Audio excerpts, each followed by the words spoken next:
Hello guys, welcome back to our Fanfic Hub channel. In this video we are gonna see, what if Naruto was the protector of the maidens and got harem? Part 3. If you want more awesome fan fiction like this, don't forget to hit that subscribe button. So without wasting any time, let's get into the video. Claudia.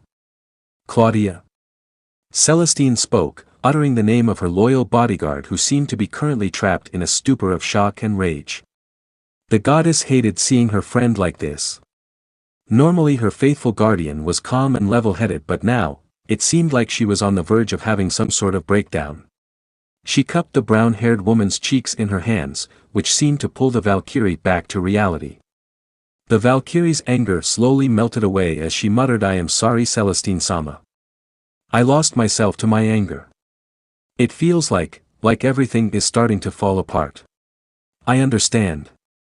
You are frustrated and angry, but we must not lose ourselves to rage and hatred. We are protectors after all." Celestine replied and gave a gentle and chaste kiss atop her loyal bodyguard's forehead, which seemed to help lift the brunette's spirits as she gave a soft smile of gratitude. The goddess then set herself down on the side of her bed, her hands folded across her lap as she spoke in a soft voice. "We must break the news of this. We cannot hide that I have lost my ability of clairvoyance."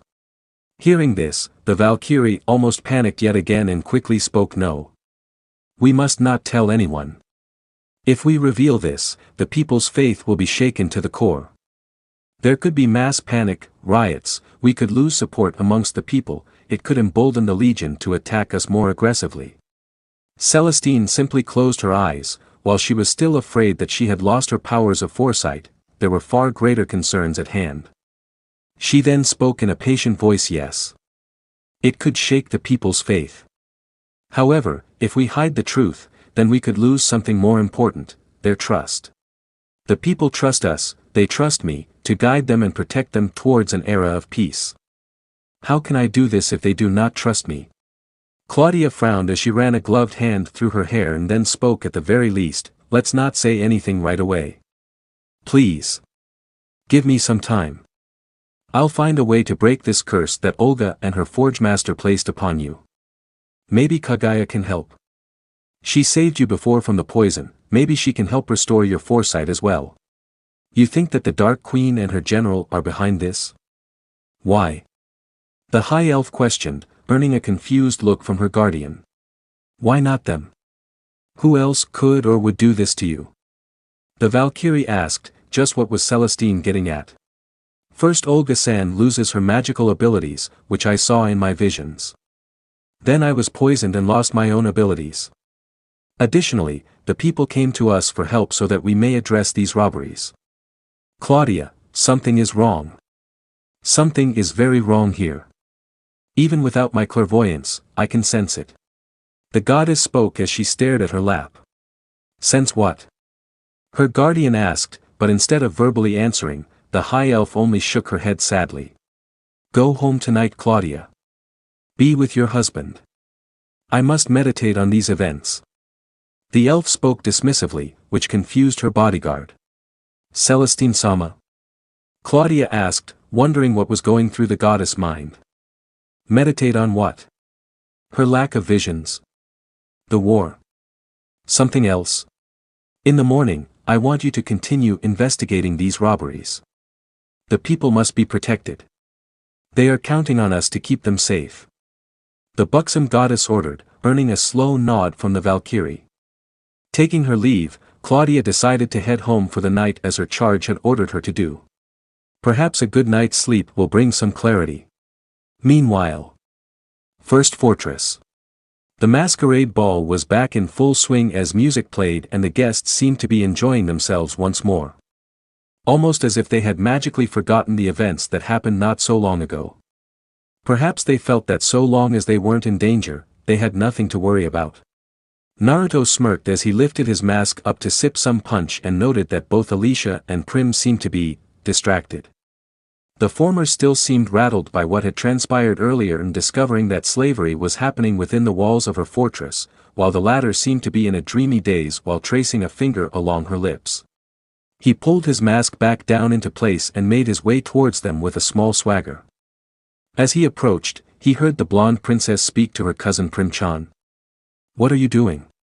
Naruto's lips were, the pinkette muttered to herself in a distracted manner, making her blonde cousin blink a few times. Was she still thinking about that kiss from earlier? Was he really that good a kisser? Alicia couldn't help but feel curious, but then had to mentally slap herself, reminding herself that it is unwise to get too comfortable with the enemy. "Evening, ladies. Anything I can do for you? You don't seem like you're enjoying the party right now." Naruto spoke in a concerned manner, swirling the liquid in his glass as he smiled beneath his mask. The Princess Knight frowned a bit as conflicting emotions flooded her. On the one hand, she was grateful to him for rooting out the corruption that had festered in her fortress, but on the other, he was still a threat to Eos and would march on the next fortress at any time. "We're just tired from what has transpired." Alicia spoke hesitantly, having little to no experience in the art of lying due to her code of chivalry. Fortunately, her words weren't necessarily a lie. She couldn't tell whether her fellow blonde believed her or not, but he still spoke in a kind manner. "Is that so? Would you like me to escort you to your rooms, ladies?" "What? You're saying I can't keep Prim safe?" Alicia snapped out without warning, which made both Prim and Naruto stare at her in surprise. Just where did that come from? If the Hanya was angry or offended, he did not show it as he simply stared at the blonde knight. He laughed off her outburst and replied soothingly, "Of course not. I'm more than certain you could protect her just fine. I was simply offering to escort you lovely ladies to your rooms as a gentleman should. Though, I don't think you're angry at me, are you? I think you're angry at yourself for not realizing that slavery was happening within your very home. Well, don't be angry. These sorts of people have become quite skilled at hiding such things. Fortunately, I had access to two individuals who knew the slave trade quite intimately." He then gestured to the forms of the half-elves, Chloe and Luca.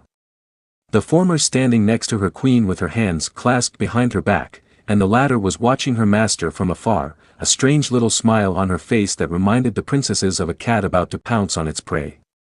Alicia licked her lips nervously and stammered, her voice dying in her throat before she turned on her heel and marched off without a word further, not even realizing that she had left her cousin with the forge master. They watched her retreating form in silence, knowing that seeing slavery happening within her home must have really rattled her. Naruto set aside his beverage and then offered his hand to Prim as he asked respectfully, "Would you like me to escort you to your room, Primheim?" The pinkette shook her head and replied, "Thank you for the offer, but I will be fine. Please excuse me." Prim then gave a swift curtsy and rushed off after her cousin, her heels clicking against the floor as she sped off. "Humph, humans are such rude creatures. I would never show such disrespect." Luca spoke from behind her master, causing him to slowly shake his head negatively. "Don't be so quick to judge. Alicia is still processing the cold and hard truth, and Prim is simply worried about her cousin. They just need a little time." He spoke in an understanding tone. He kind of understood how Alicia felt. Reality can be a cruel thing. "Make sure Prim safely arrives at her quarters," he ordered, earning a nod from his retainer before she vanished from sight in a blur of motion. While Prim had declined his offer to escort her, that didn't mean he wasn't going to let her go unguarded. Better safe than sorry, after all. Sensing a new but familiar presence behind him, he smirked as he spoke, "I think you enjoyed watching those nobles being taken to their doom." He turned around and, as he expected, was met by the form of Chloe, who had a little smile on her face as she nodded in satisfaction. "Was your former master amongst them?" Naruto asked out of curiosity. At his inquiry, the blonde half-elf shook her head no, in disappointment. "No. He wasn't here. A shame, I was looking forward to paying him back for all the time he tormented me. No matter, we'll find him at some point." She spoke with confidence, bloodlust clearly visible in her crimson eyes as she clenched a fist, imagining all of the wonderfully grotesque and horrific punishments and torture she could deliver upon her former master. Castration was currently at the top of the list that formed in her mind. "I'm surprised you're not by mother's side at the moment." The whiskered teen joked, since Chloe was almost always at her queen's side and he possessed very few memories of them ever being apart for longer than necessary. The blonde retainer pointed towards Olga's throne, which was currently being guarded by more of Naruto's demonic soldiers. The queen herself was surrounded by many nobles and aristocrats who were eagerly kissing up to her, showering her with praises and gifts, complimenting her power, grace, beauty and aura of authority while denouncing their now-deceased colleagues for owning slaves. Needless to say, the queen was enjoying the attention immensely, as the nobles were basically worshipping the very ground she walked on and the air she breathed. "I'd say she'll be fine for a while without me." Chloe spoke with a soft chuckle, then she blushed as she took on a more shy disposition and continued to speak. Besides, I wanted to ask if you would dance with me. Naruto-sama. The Uzumaki quickly embraced his fellow blonde and whispered in her ear, "Ask and ye shall receive." "I'm all yours, Chloe." Her face flushed red beneath her mask as they joined the dance floor, a classical song playing as they began their dancing session while many nobles observed them. They're all watching us," Chloe muttered, remembering her time spent in a cage as humans leered at her. She could remember those beady, lustful eyes and those disgusting and ugly depraved smiles with clear vividness. "Don't focus on them. Focus on me. Remember, you are not the scared little girl you were then. You're now Queen Olga's loyal aide and a knight of the Garan Kingdom. You are much stronger now. However, if anyone so much as touches you, I'll flay them alive." The whiskered teen promised her with a grin, ready to protect her honor and maidenhood. She giggled at this and replied in both a nostalgic and joking manner, "Such a gentleman.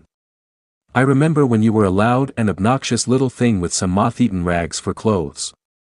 You were so skinny then too. What can I say? Didn't have parents to teach me how to behave. Looking back on it, you were pretty cold to me for a while." Naruto fired back good-naturedly with a chuckle. His words earned an apologetic and guilty smile from the blonde half-elf as they continued their dance. Wasn't I? For a while, I thought Olga-sama had lost her senses when she adopted you. It made me jealous seeing her being so attentive to you and your needs. Teaching you manners, magic, calligraphy, and so much more. You never told me you were jealous of me. What changed your mind?" The whiskered teen asked, since it was the first time he had heard of this, but then, he supposed that he shouldn't be surprised. After all, Olga was the most important person in Chloe's life and the queen meant everything to her. "When I saw how happy she was with you. Whenever she was with you, her eyes lit up as I had never seen before and her smile was so warm and happy. For so long she has been seeking revenge against the humans who stole her homelands and ruined her people, our people, that she closed off her heart and turned it to ice so that none would hurt her again. Then you just appeared and everything changed. Without meaning to, you changed her and me." Chloe confessed as she tenderly caressed his cheek, her fingers running across his mask. "I'm not so sure if I changed you too. I think it'd be more accurate to say that I helped bring out the better parts of yourselves that you had locked away." The forge master spoke thoughtfully, prompting the former slave to smile all the brighter at him. "Maybe. Still. I am so happy to know you and can safely say that you're the only human, the only man that I truly love with all of my heart. You bring happiness to Olga-sama and to me. For what it's worth. I am sorry for being so mean to you when we first met." She apologized at the end, remembering that her grudge against humans had initially made her resentful against the poor boy. That is, until she came to know him for what he was. A kind and pure soul that did not see others for their appearances or their race, but for their character and actions. They danced quietly together for a few moments, staring into each other's eyes. Chloe's crimson orbs turned a little misty as she gazed into Naruto's sapphire eyes until she gently lifted his mask up just enough to kiss him on his lips. She then pulled back and replaced his mask, which prompted the Uzumaki to say, "You have nothing to be sorry for. I wasn't very pleasant then myself. We are the same in many ways. The both of us, carrying childhoods of pain, loneliness and resentment. Together, you, me, Luca, mother, will make a world where children or anyone for that matter are never made into slaves, whether their shackles be material or immaterial." "That sounds wonderful," Chloe replied as she rested her head against his shoulder, the two blondes falling into a comfortable silence as they enjoyed the tender moment between them. The music soon came to a halt, and their dance came to an end. She looked over his shoulder and a sly grin slowly formed on her face as the Uzumaki felt yet another familiar presence behind him. One more dance for the evening. The voice of his mother spoke from behind him, prompting him to turn towards her. Chloe gave a bow of respect with one hand on her chest before making her way towards the sidelines, leaving the mother and son duo together. I was wondering when you would ask. The Uzumaki spoke as he extended his hand to the queen, who accepted it, and the two danced together to the mellow music. You made me wait a while, he humorously added, making his mother give an amused smile. My apologies, my dear. The sycophants just wouldn't leave me alone long enough to slip away. Besides, you didn't seem to have a shortage of dance partners tonight. She quipped with a soft giggle, her son giving a smirk since he couldn't refute that. Indeed. Luca almost desperately wants to be my lover. Chloe and I reminisced a bit, I claimed, prim to discourage potential suitors and admirers from pestering her, and I think I may have a potential sparring partner in Alicia. Now here I am, dancing with my beautiful queen and mother, the woman who lifted me up and saved me from perdition. He spoke casually, earning a thoughtful from his mother. Interesting, was all she said, her eyes listless and unreadable, but one could see the wheels turning in her mind but made no further comment. Whatever her son was up to, she was content to let things play out so long as they did not interfere with her plans for her future empire. I'm curious, once we conquer Eos and have full control of the lands and its people, what will we do next? The whiskered teen asked out of curiosity, his mother closing her eyes as she thought on his question. I'm not certain. I've spent so much time seeking revenge against the church for what happened to my people, I never thought of what may come after. Were it not for you, both myself and Chloe would have been reduced to slaves and breeding sows. One thing I do know, with your skills, your mind, your charisma, and your limitless potential, the world could be your oyster. Once Eos is ours, I think I'll let you plan what comes next. Olga stated with a barely noticeable smirk. The Forge Master pursed his lips at the thought. So many possibilities to consider and potentially exploit. There was also a matter of some unfinished business being left unresolved. Sounds like fun. He replied with an almost sadistic grin being hidden beneath his mask. The mother and son duo continued their dance in a loving embrace, the both of them eager for tomorrow's events and what will come in the future. The next morning, Alicia yawned tiredly as she rubbed the sleepiness from her eyes. After last night's events, she had leapt straight into her bed upon entering her quarters. Unfortunately for the Princess Knight, she could not find sleep, nor would sleep claim her. She remembered tossing and turning and rolling around on the mattress. At some points she believed that she was teetering on the edge of sleep, but her mind was a chaotic whirlwind that prevented her from claiming a peaceful slumber. She glanced at her cousin, who seemed to be lost in her own world, tracing her fingers around her lips in a rather odd fashion. Alicia paid no mind to this and instead turned her attention to the sight of a gigantic black cauldron being prepared in the fortress square. It was perhaps the largest cauldron she had ever seen, big enough for 3, maybe 4 men to sit in there rather comfortably. It was currently sitting on a large bed of logs and timber, filled to the brim with oil to the point of almost overflowing, and hanging several feet above the cauldron was her former prime minister. Beardsley was currently being hanged by his wrists via a length of chains that was connected to a crank that would lower him as it was turned. The old man was staring down at the body of oil beneath him, his eyes wide in terror as he knew what fate awaited him. For a while, he begged and pleaded for his life. Eventually people became fed up with his constant screaming and bleeding, so they requested that the old man be gagged to silence him. A request that the queen and her son happily granted. Speaking of the mother and son duo, the Princess Knight looked in the direction of the queen's private box and saw a large line of people forming in front of them both. More specifically, the line was made up of the former slaves that they had freed the night before, who were currently stained with the blood of their former masters that they had tortured long into the night until they were satisfied and ended the lives of their tormentors at long last. Now the queen was giving them a choice. The now freed slaves could choose to go their own way and seek their fortunes in the world as they like, or they can choose to bend the knee to her, pledge themselves to her and serve her of their own volition, where they will be taught various skills and paid and rewarded appropriately for their hard work. For many of them, it was an extremely easy choice. Almost all of them decided to swear fealty to their new queen. Alicia couldn't really blame them for this. The queen appeared to have a soft spot for slaves, and was promising them hot meals, warm beds, and fair pay. That was far more than their now dead masters had ever given them. Honestly speaking, she should have been the one to free the slaves. This was her fortress, her responsibility, and she failed. She had been previously satisfied with allowing her prime minister the daily duties of running the fortress as she saw to the defenses and repelling the invading legion. A costly mistake which almost ruined her and caused corruption to fester in her own home.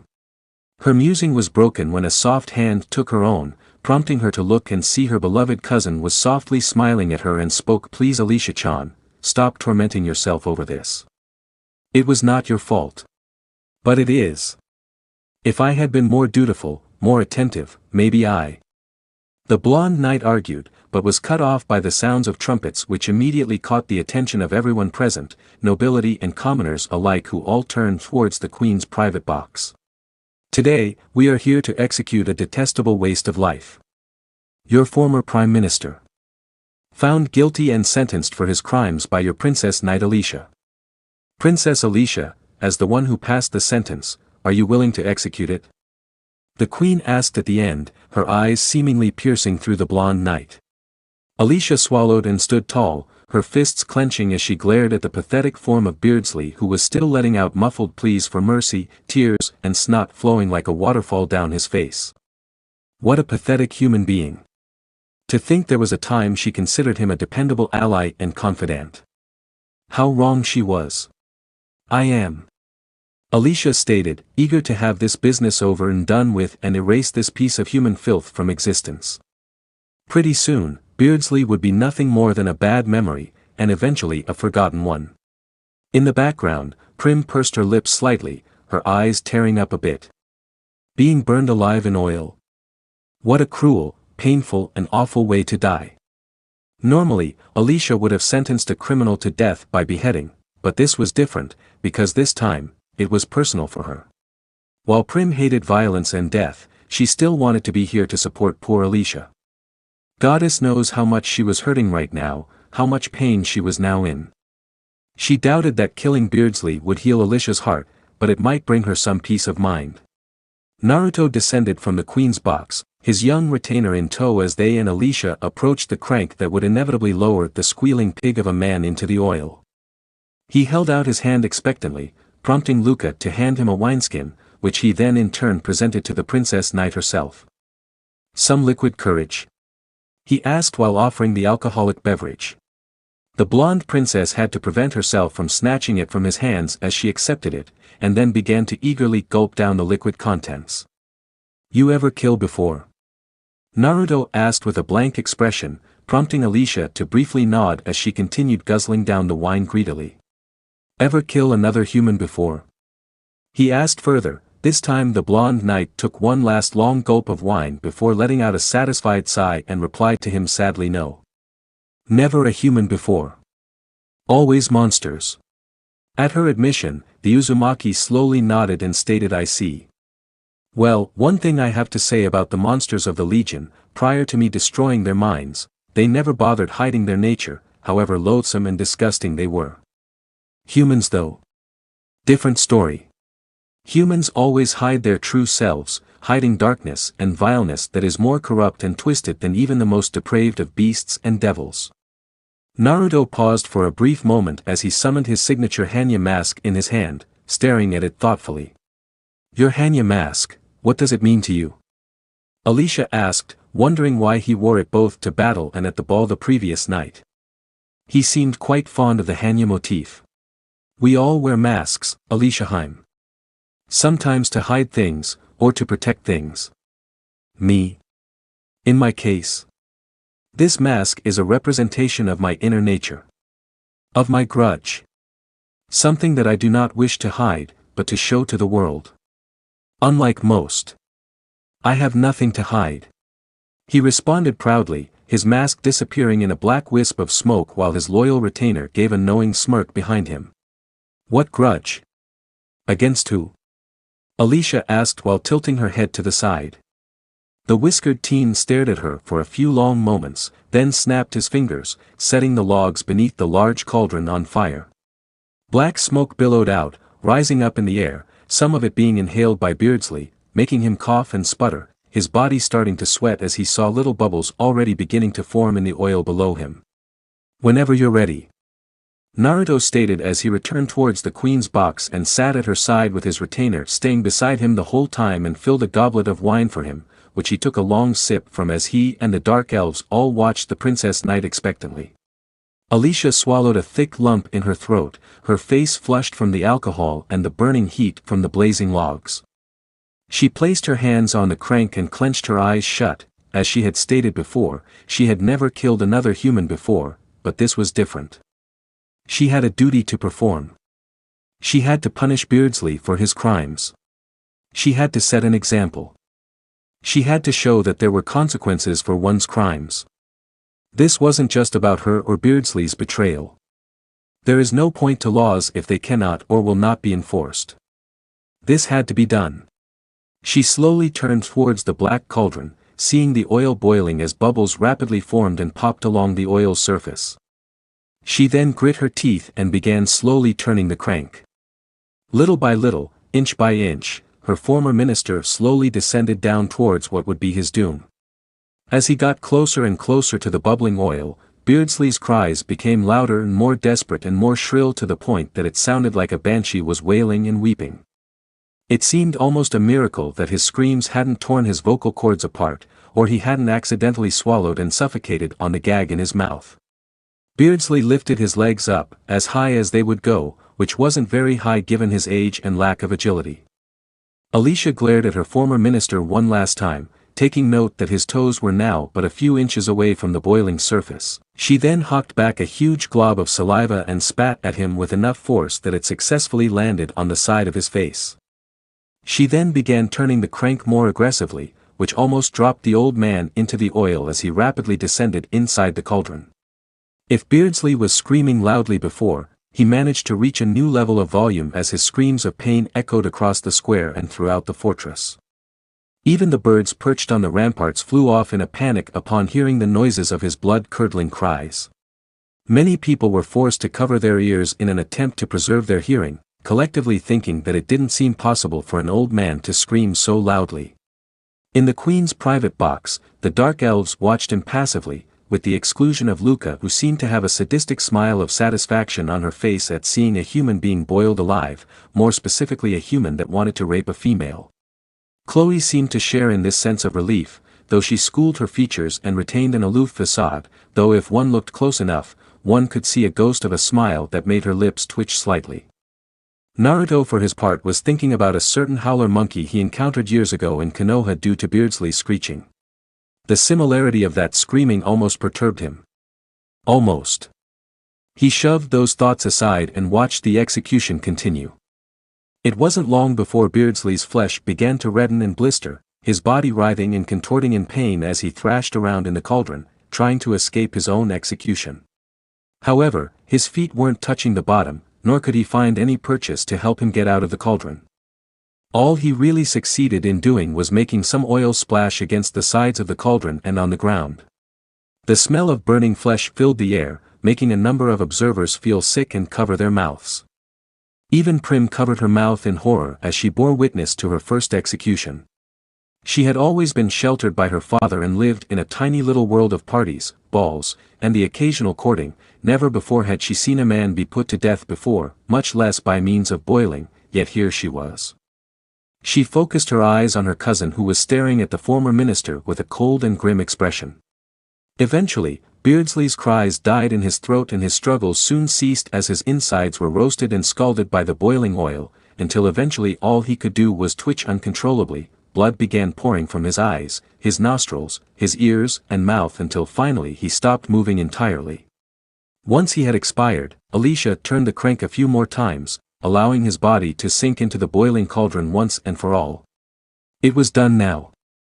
It was finally over. The man who had attempted to betray and enslave her was gone now. A mixture of feelings and emotions filled her.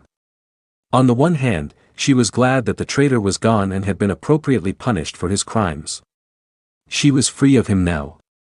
On the other hand, she had just taken the life of another human. A horrible one, but still a human, in what can only be described as a painful and cruel method of execution. She didn't know what she felt now at this moment. It didn't feel like guilt, no, definitely not guilt. It was a more complex feeling that she couldn't put a name to. Perhaps it was, what was the word? Understanding? Was that it? For so long, she had been fighting the monsters of the Legion. Everything was cut into black and white then. Fight the monsters, protect the people.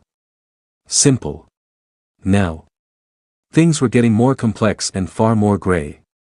Honestly, she didn't really know what to do with what could be called gray areas. She slowly turned towards her captor, noticing that he was staring at her, almost as if he could read her mind, or at least her face as easily as one would read a book. He then mouthed one word later, promising to speak with her at a later time. Honestly speaking, she would actually welcome it. She had a lot of things on her mind recently, though there was perhaps one thought more than any other that had plagued her mind throughout the long night. If slavery was happening within her own fortress, unseen and unchecked, where else could it be practiced? It could be happening everywhere in Eos then. Was the church truly complicit by turning a blind eye to these heathen practices? If so, what was she even fighting for then? She inhaled deeply and remembered that she didn't take up the sword for the church. It was for the sake of the people, for the sake of her cousin, and her friends that she became a knight. Her duty had never changed. Her duty was to fight evil, no matter the guise it took. If slavery was still alive in Eos, then duty and honor demanded that she fight and root out this evil wherever it may be. Human, non-human, all life was sacred and worth protecting. To shackle others for coin was sacrilege and evil. Perhaps, she should consider forming a new alliance with the Dark Queen and her son. She glanced back towards Prim and saw that her cousin seemed to be deep in thought as well as their gazes met, even without words, they could tell what the other was thinking. They had not been stripped of their titles after being held captive, they had not been treated as trophies or toys by their captors. Their captors behaved with honor, integrity, and kindness. They had been treated with respect and care. They both nodded at each other in agreement. If the church was truly corrupt and allowing slavery in Eos, then that was something they wouldn't and couldn't tolerate. The two princesses then stared up at the sky, hoping that their friends could see the truth as well.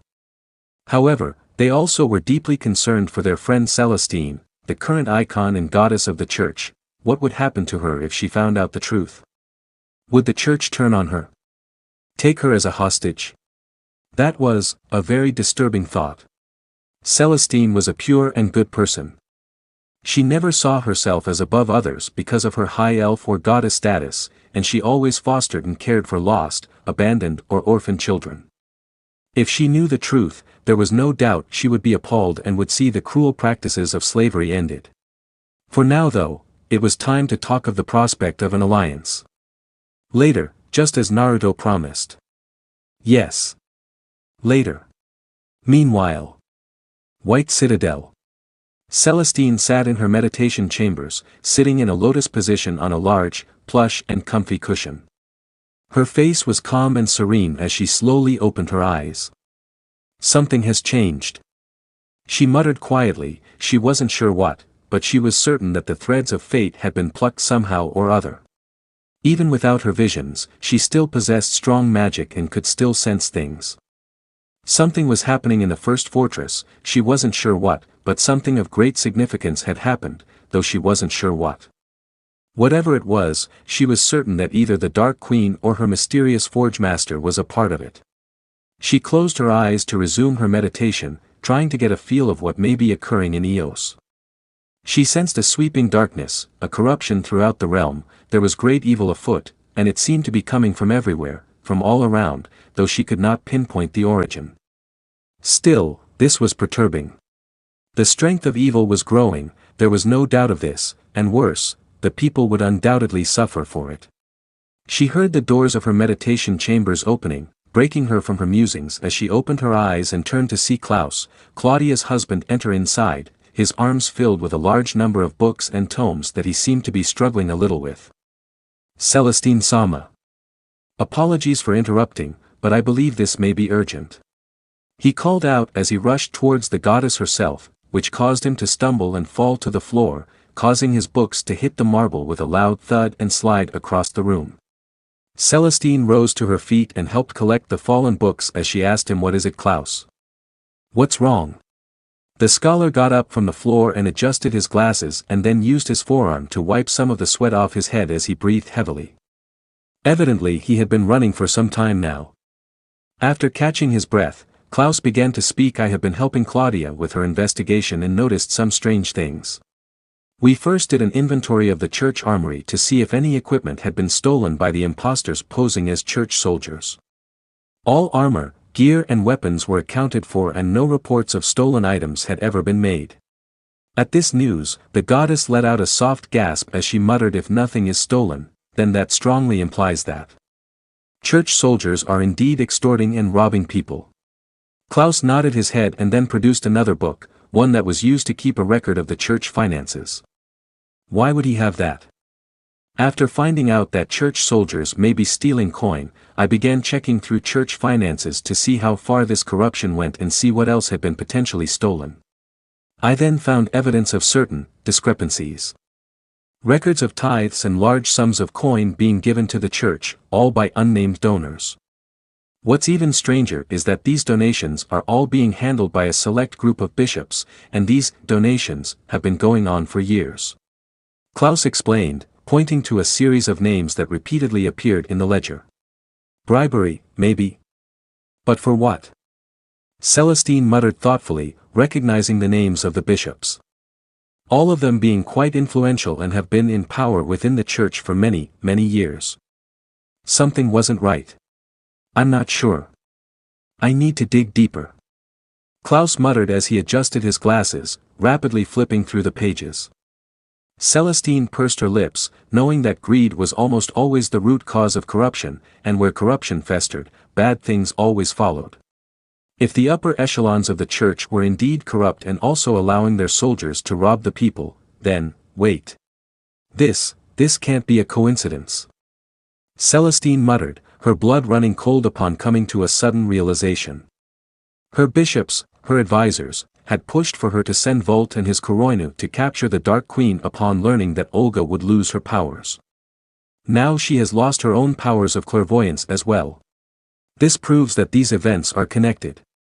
Had the church planned for this? Planned for Olga's downfall followed by her own? Why? What would they have to gain from betraying her? Their own goddess. What? What did you say, Celestine Sama? Klaus asked, not hearing the high elf who was currently biting her lip. Continue your investigations. We need to look deeper into this. I do not wish to jump to false conclusions or arrest the wrong people, but be wary, Klausen. Tell no one and be wary of who you trust. I fear that the Legion are now the least of our concerns.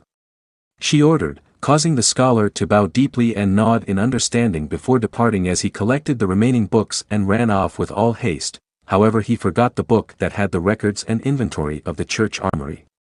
He burst through the doors and a pair of loud yelps came from behind them, one Celestine recognized as Klaus' voice, the other sounding feminine. She heard Klaus shout some sort of apology before continuing on, and then a new figure entered the goddess chambers. The Bishop Eleonora Byrne, or Bishop L for short. Bishop L, what a surprise. How long were you there? Celestine asked in suspicion. What a strange coincidence that a bishop so happened to be just outside while Klaus was giving his report. Not long, I had just arrived. Poor Klaus almost tripped over me, gave me quite a fright. Eleonora replied with a soft giggle while brushing aside a lock of hair. The female bishop then glanced down at the tome the goddess was currently holding and asked, what's that? The high elf glanced at the armory's ledger, and decided to test and see what the bishop had heard. She didn't like lying or deceiving others, but right now, the people she could trust seemed to be growing exponentially shorter by the day, if not by the hour. A ledger for the church armory. It would seem that several sets of armor and weapons were stolen. Celestine lied, her words making the bishop's eyes flash with anger. So it is true, just as I suspected. It is truly reprehensible for bandits to impersonate church soldiers and steal coin from the people. I hope these criminals are found and lashed for this. The female bishop spoke venomously. Interesting reaction. There was no surprise or deception in her voice, she truly believed that this was the work of bandits and thieves, not legitimate church soldiers. Bishop L, if I may ask, what does the church mean to you? Celestine questioned, earning a raised eyebrow from the clergywoman. Pardon? What a strange question. The clergywoman muttered and could only stare in confusion at the high elf. There was a long and tense silence. Sensing the dissatisfaction of the goddess Eleonora then spoke. I have always believed the church to be a symbol of peace and equality. Our duty is to protect and care for others, especially the less fortunate, and to defeat the legion, lest the pillage, burn and violate their way across Eos. But what if the legion isn't the real problem? What if evil already exists within our very own borders? In our homes? Amongst us? Celestine asked, though it seemed she was directing the questions to herself as she closed her eyes in deep contemplation. Celestine-sama. What are you saying? You're scaring me. The clergywoman muttered, never having seen the elven goddess act or speak in this manner. It was almost like some kind of ill omen. Imagine how I must feel now. Celestine muttered, feeling blind and lost. For so long, thanks to her clairvoyance, she could always peer into the future, see disasters coming and plan ahead for them, or share good tidings with the people to lift their spirits. Now, everything seemed so uncertain. Never mind. What did you need of me? Celestine asked, wondering why the female bishop had sought her out. Eleonora gave a quick bow and then replied yes. We have received word that the legion armies are beginning to form up and will soon be on the march to the second fortress. The people are getting scared and wish to know what to expect. At this, Celestine felt her heart sink. The people were expecting her to have a vision of hope or victory, something, anything, so that they at least know what was going on. The high elf slowly nodded, and followed the clergywoman out of her chambers. After making their way through a series of halls and rounding a few corners, Celestine found herself standing on a terrace overlooking the large square in front of her cathedral. She saw hundreds, maybe thousands of people in the square, looking up at her expectantly, waiting anxiously for her to speak. The female bishop handed a scroll to the high elf, who accepted it with brief hesitation. She unfurled it and began reading its contents. She then cleared her throat and began to speak down towards the people. My friends, my neighbors, my people, I have just received word that the Legion army will soon be on the march towards the second fortress. Before her capture, the Princess Prim hired the Hakuro mercenaries, headed by Leona, to reinforce her fortress. Currently, a force of 1,000 church soldiers are on a forced march to further reinforce them. Graves Levantine is on his way now with his own forces, to beat back the Legion army and halt their advance. Her words earned a wave of relieved sighs from many of the civilians, who accepted this news with gladdened smiles. Then from somewhere in the crowd shouted up at her, asking Celestine-sama. What news about the Dark Queen? What have your visions revealed to you? All at once, many people began shouting these same questions. Ah, that is what she feared. The people wanted to know if she had any visions. Right now, she had 3 options before her. First, she could lie and tell the people what she believed that they wanted to hear to appease them, at the risk of losing their trust. Second, she could say that she hadn't yet had any visions, which would not be a lie per se, but it would leave the people dissatisfied and wouldn't stop them from asking again later. Third, she could tell them the whole truth, and place her faith and trust in them. Everyone. I have a confession to make. She spoke, tears brimming in her eyes, but despite her fears, she remained resolute as the people looked up at her, wondering what she was about to say. I was told not to reveal this to you, for fear that you may panic or lose hope. However, I cannot and will not bring myself to betray the trust and faith you have in me. The truth is, I have recently lost my powers of foresight by unknown means. At her confession, a series of shocked gasps echoed throughout the square as people stared up at the high elf with wide eyes. Even Bishop Eleonora couldn't suppress an audible gasp as she covered her mouth in shock. Of all the things that the goddess could have said, that was something they never could have or would have expected to hear in their entire lives. Yes. You all heard me correctly. I cannot peer into the future. I know you are scared, I know you are afraid, but I also know that all of you are stronger than this. I know that together, we can overcome these trials we face. Please. I beg of you. Do not give in to your fears or despair. Have faith in each other, protect each other, be good to each other. Together, you can be stronger than any army, and have the power to dispel the darkness of evil. Together, the love, faith and trust you all share can be a wall that no army can smash down. Please. Save each other. You must protect each other. For whatever it is worth. I am sorry that I failed you. However, with or without my powers of clairvoyance, I will fight for you all unto my dying breath and dispel the evils that plague us, no matter what form they may take. The goddess shouted down to her people, pouring her very heart and soul into her words as tears freely flowed down her cheeks. Once she was done speaking, her chest heaved as she tried to catch her breath, her heart thundered in her chest as she awaited the people's reactions. There was silence for a few long moments, then suddenly, someone in the crowd began to cheer, then this was followed by more cheers, and more until everyone began cheering at the top of their lungs for their goddess until their cries echoed throughout the White Citadel. Celestine Sama! Celestine Sama! The people chanted loudly, showing their support for the benevolent high elf. Young, old, rich, poor, all of the people cheered her name, moved to tears by her unwavering compassion and loyalty, and by her trust in them. All they could do in turn was repay that trust and loyalty in kind and show her their support. Claudia-san, you gave the people too little credit. Hope is still alive. So long as we keep fighting for all that is good in the world, the people won't lose themselves to the darkness. Celestine spoke to herself, then out of the corner of her eye, on the edges of the crowd she saw a small group of bishops conversing with each other and glaring at her. It would seem her words had somehow angered others. This clenched it for her. It would seem that the invading legion was perhaps not the most dire threat they faced. One thing she had forgotten during her time amongst humans, living as their goddess and living a life of comfort and ease, was that countless humans wore masks, each concealing their own sins, and their own demons. Within the second fortress, Leona was leaning against a balcony railing, watching the local militia and her own mercenaries preparing themselves for the coming invasion. The local troops totaled approximately 150 in number, and she had about 700 mercenaries under her command. Not as big of a company as Vult's Kuroinu, but her troops were more disciplined and skilled than his. Quality over quantity. In total, she had around 850 troops to defend the fortress, not nearly enough. Fortunately, they had received word that 1,000 soldiers were on a forced march to reinforce, then an additional 3,000 troops led by the famed Graves Levantine was on the way as well. With that many soldiers, it should be enough to beat back the legion, provided they can hold out long enough. Where's the enemy? Where? Rosama is ready to fight. Let's fight, enemy. Ro will cut you up and hack you to pieces. Come out, enemy.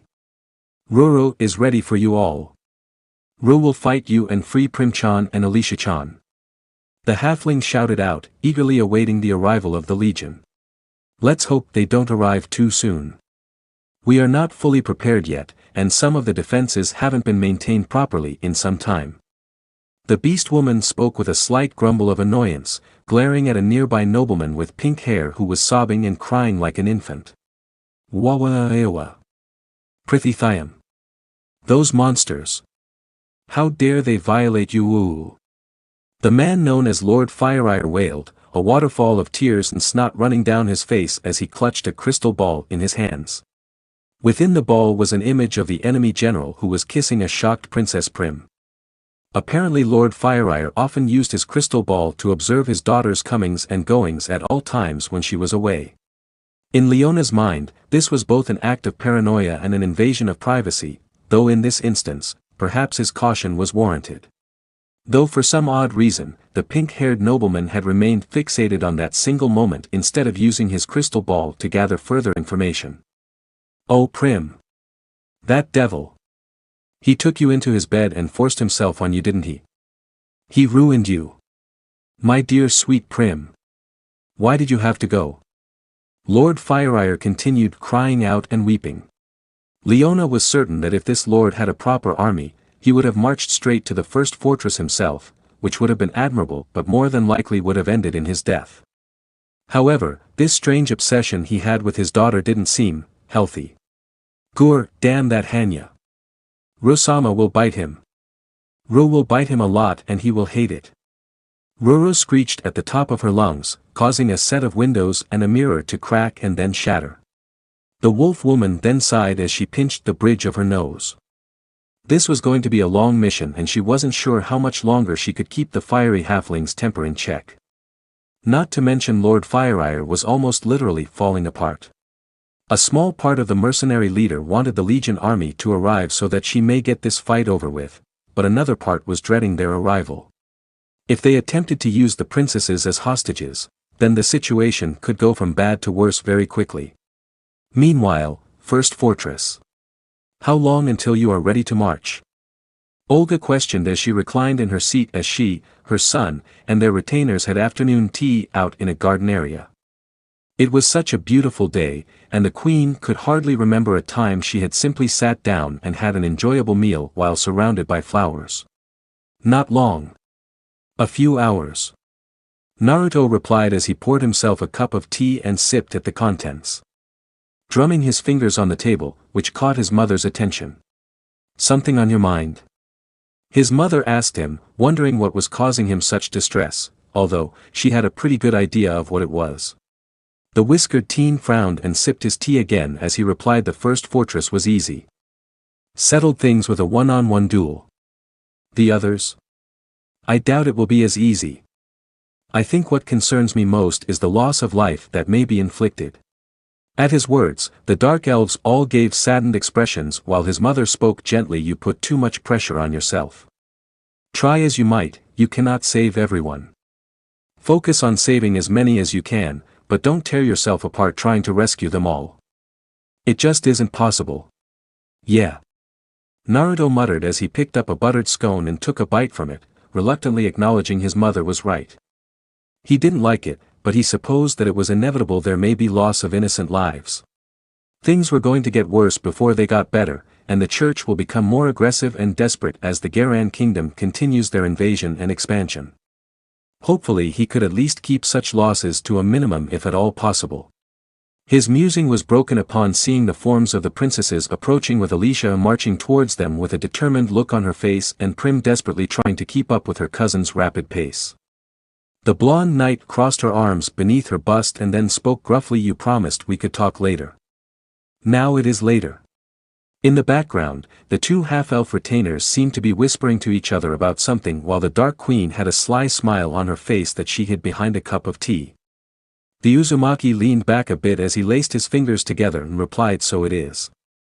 You seem to be in an unusually aggressive mood. You're not still sore about me kissing Primheim, are you?" He asked the last part in a teasing tone. Alicia blushed a dark red at the little jab while the pink-haired princess gave a soft giggle, still vividly remembering his lips against her own. Ignoring her fellow blonde's joke, the princess knight spoke in a blunt tone. "It has come to my attention that if slavery is happening here in my own fortress, former fortress, that it is undoubtedly happening throughout Eos. Me and Prim wish to negotiate a potential alliance to end the slave trade and expose any and all potential liars and traitors that live within our midst." At her words, the mother and son duo exchanged glances and the latter gave a subtle nod before snapping his fingers, conjuring an extra chair for one of the princesses to sit in. "Oh dear. Seems there's only one open seat right now. Primheim. I could give you mine, unless you want to compromise and sit in my lap." The whiskered teen offered with a flirty smile. This made Olga lift her teacup to her lips to hide a smile, glad to see her child taking on a more cheerful demeanor. Alicia wanted to snap and shout something like calling him a lecher, but was stopped when Prim quickly ran up to the forge master and gracefully sat herself upon his lap in one smooth motion. I'd be delighted to. Thank you. The princess spoke in a joyful tone, never before having sat in the lap of a man before. She had to admit, for a moment she was taken aback by his bold suggestion, but she certainly wasn't against it. Her blonde cousin could only blink her eyes and give a little sneer. Seriously? One kiss and Prim was already head over heels for him. Poor Prim. Too sweet, innocent and friendly for her own good. However, since she agreed and consented, the Princess Knight didn't have any room to protest before sitting herself down in the provided seat. As she sat down, she saw Chloe grumbling and passing a large coin purse to Luca, who had a triumphant grin on her face. Had they made a bet on something? As if sensing her question and seeing where her gaze was focused, Naruto explained Luca and Chloe had a bet going on to see when you and Prim would approach us for talks for an alliance. Chloe bet it would be after our invasion of the second fortress. Luca bet on before the invasion. Seems it is Luca's win.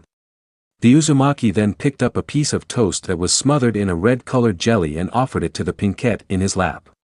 Prim happily accepted it and bit into it with an audible crunch. Some jelly smeared on her lips, prompting the Uzumaki to trace his finger along the gentle princess' lips, scooping up the jelly before bringing it to his own lips and consuming the jelly. Strawberries. He muttered, his actions earning blushes from both princesses, with Alicia looking almost ready to explode as steam animatedly vented out of her ears, and Prim had a bashful expression as she twirled one of her pink locks. So was this part of your plan? Exposing the corruption under our noses and convincing us to join up with you? The blonde knight asked, hoping to get things back on track. She couldn't tell if that damned Naruto was just messing with her for his own amusement or taking advantage of her bond with her cousin to keep her off balance. Maybe both. Yep. Had it all planned out to the last detail. Having the princesses on our side will definitely lower enemy morale and help smooth out the transition of our conquest. The whiskered teen replied in a half-snarky and half-serious tone, earning a confused look from the blonde princess, since she couldn't tell if he was messing with her or not. To join an alliance with us means that you must forsake the previous. Furthermore, when joining an alliance, you must have something to contribute. We already have your fortress and everything in it. What else do you have to offer?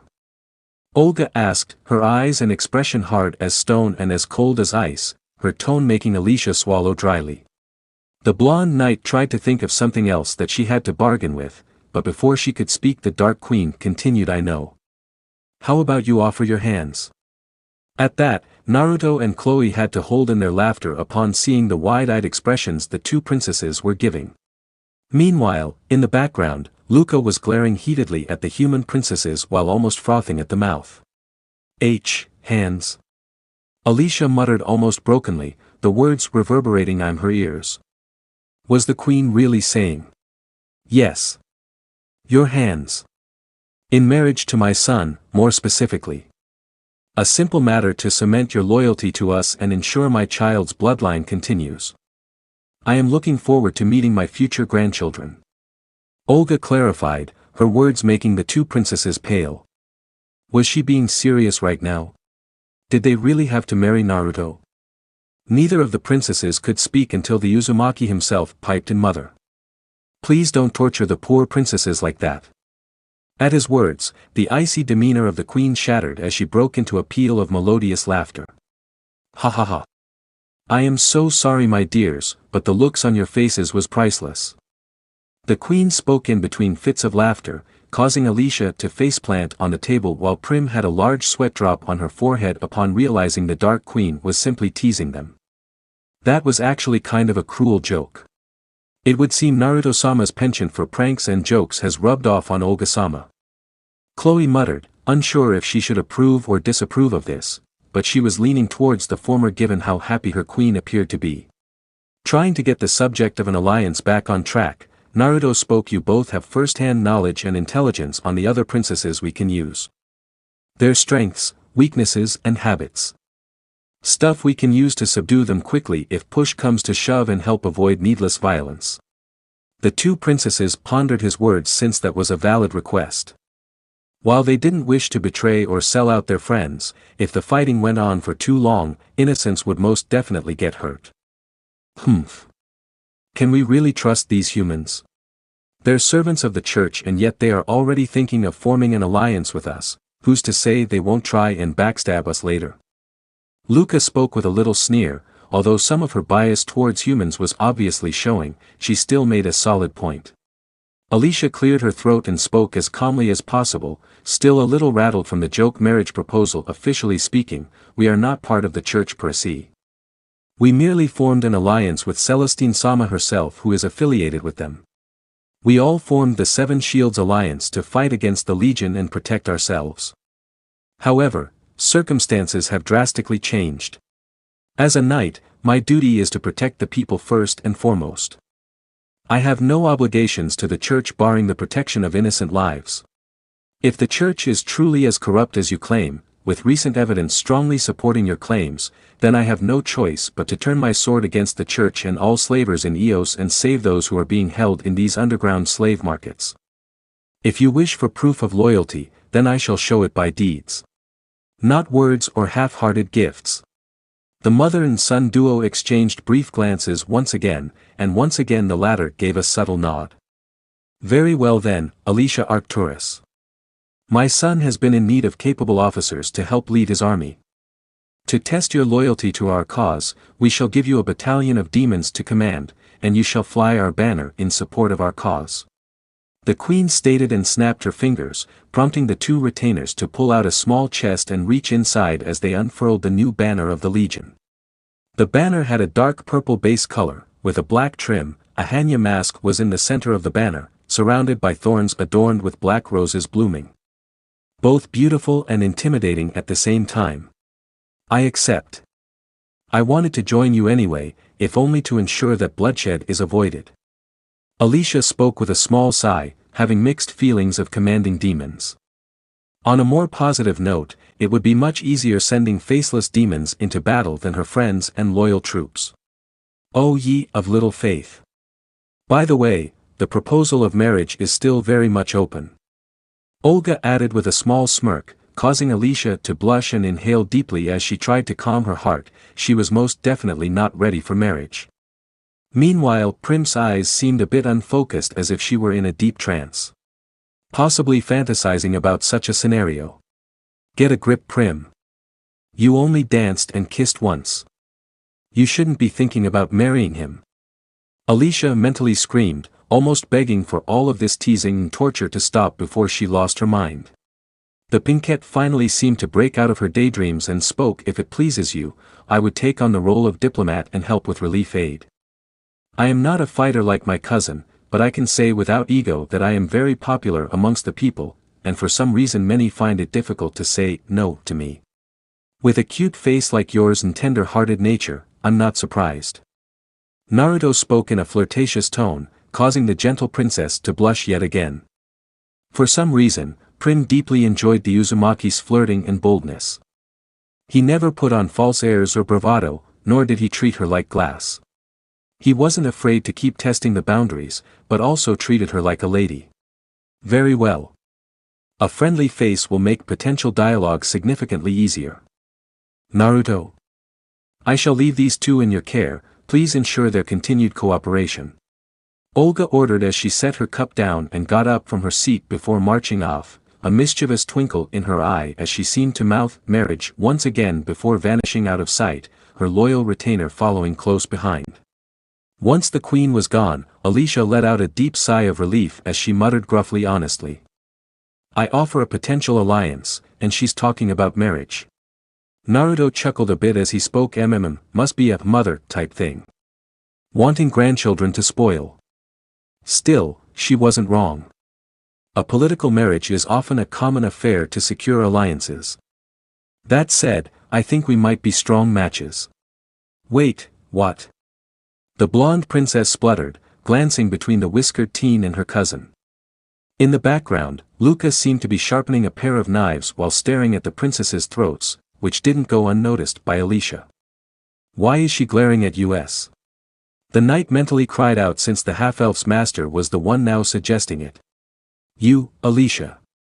Strong, valiant and chivalrous, not to mention beautiful in your own right. Prim, so kind and compassionate and courageous, while I'm certain you've heard countless compliments of your beauty Primheim, may I just affirm them by saying you're both cute and gorgeous? The Forge Master spoke, his words making the blonde knight to look away embarrassed while Prim smiled warmly, silently accepting his kind words. If you had to choose between us, who would you prefer to marry? The Pinkette asked, the question slipping from her mouth before she realized she had even uttered it, and by the time she registered what she had said, it was too late to take it back. The two princesses stared at him intently, a silence coming between them and the Hanya as he bit the inside of his cheek, pondering an answer. The question definitely threw him off guard and rattled him. After a few moments, he gave a rueful smile and poked. Did you know that in elven culture, polygamy is very much commonplace? If you think about it, it makes sense given the female-to-male ratio is 20-1. The princesses blinked at how he avoided the question. That's interesting. Prim mumbled awkwardly. Sadly, one doesn't see many male elves anymore. Human supremacists get a twisted delight out of castrating male elves.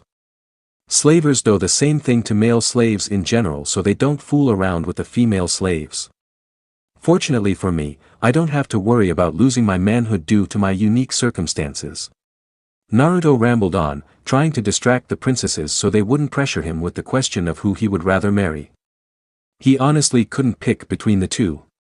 Wait. There's that phrase again. Unique circumstances. What unique circumstances are you talking about? Alicia asked with a suspicious glare, making her fellow blonde purse his lips and stiffen in his seat, now realizing that he had said too much. Idiot. Well, too late now. He then relaxed and placed a finger at his temple, then suddenly he slapped an open palm on the table and stabbed a knife clean through his own hand, piercing through the wood of the table as well. The two princesses gaped in horror with wide eyes, while Luca calmly watched in the background. Naruto's lips barely twitched as he pulled his hand against the blade as it cut through his flesh, splitting his hand apart until he finally pulled it free of the knife. Instead of calling for a doctor, the Uzumaki simply raised his hand up, and the two princesses watched in morbid fascination as his flesh began to knit itself back together, and within moments his hand had healed itself and showed no signs of injury whatsoever. Naruto then grinned and broke into a long monologue. There was once a boy that was born on an unlucky night. A great and powerful beast attacked without warning. The village leader, the Yandai Meihokage, sacrificed himself to seal the beast inside the newborn infant. Lots of people died that night. The boy grew up, neither knowing the love of a family or friendship because his family most likely died that fateful night, and the village populace viewed the boy with contempt because he got to live while their own friends and family died and rotted in the ground. The previous Hokage, the Sandaime, took up this mantle once again to lead the village in its time of need. He declared that the child would never be harmed, nor would his burden be openly spoken of. Day after day, the boy lived an isolated and lonely life, but he was kept safe and was given a stipend to live off of. One day, unbeknownst to the boy at the time, his guard for the day shirked off his duties and left the poor child vulnerable. The boy was then attacked by a violent drunkard. The boy was kicked, stomped on, stabbed with a broken bottle, and yet he didn't die. The boy was taken to a hospital, and his attacker was arrested, briefly. For some reason, the boy's wounds had already healed, and the doctors were fascinated by this and wanted to poke and prod and cut away at him, in spite of the Sandaime's protests. The boy is angry that people want to use him as a guinea pig and that his attacker escaped justice, so he left. An angel whisked him away and helped him escape from his own personal hell. By the goddess. Prim muttered, cupping her hands to her mouth while her cousin could only stare in shock at such a sad story. That is what I mean by unique circumstances, or at least a part of them. I am neither human nor demon. Lesser yet greater parts of both. Naruto explained as he clenched his previously wounded hand. He then smiled and added, someday, I shall tell you the story in greater detail and add further context. For now, I hope that helps give you a better understanding of my true nature. Neither of the princesses could mutter a response or even nod their heads to answer him. He then gave the pinkette in his lap a gentle nudge, prompting her to leave his lap so that he may get up. He slowly walked over towards his retainer and spoke to her. Luca, see to the final preparations. Once the princesses recover from their shock, make the needed arrangements for them. Alicia will be needing her own troops. His loyal retainer gave a salute of acknowledgement as her master departed, leaving behind the two princesses that could only stare at his back as they processed his story. Wait, none of that answers our question. Who pool do you want to marry? Alicia managed to blurt out. Instead of answering, Naruto simply walked faster until he was out of sight and then sighed to himself, feeling a small sense of relief of not only having finally shared his story, or at least a glossed over and basic summary of it with his now former captives. He had also managed to shake off that rather awkward question, for now. Hopefully sharing his history would get Alicia to open up to him more and make it easier for her to trust him. He knew that Prim would open up much more quickly than her more aggressive cousin, due to her compassionate nature. He would need to make more time to bond with them later as well. For now though, there were two women that he had to visit before departing. His blood was boiling and his loins felt ready to burst. Tonight was going to be a full moon, he could feel it. It would be best to relieve himself of the proverbial poison now before he ends up doing something he may regret later. Having enhanced capabilities and regenerative powers was definitely a major boon, but there were a few drawbacks as well, such as a heightened libido and sex drive especially during the aforementioned full moon. Also didn't help that his mother deliberately blueballed him earlier, the tease. Speaking of which, he had a good idea where she was right now. He made his way to his quarters, passing through several hallways and walked past numerous servants and demon soldiers. The former seemingly growing steadily more comfortable around the latter, acting as if the demonic creatures were a part of the background like the tapestries or displayed suits of armor decorating the halls. Definitely an improvement over how terrified the civilians initially were when they first arrived. The whiskered teen made a mental note to leave a decent-sized garrison of his troops here to maintain order and control of the first fortress. He would need someone in charge to run things, but fortunately he had a solution for that.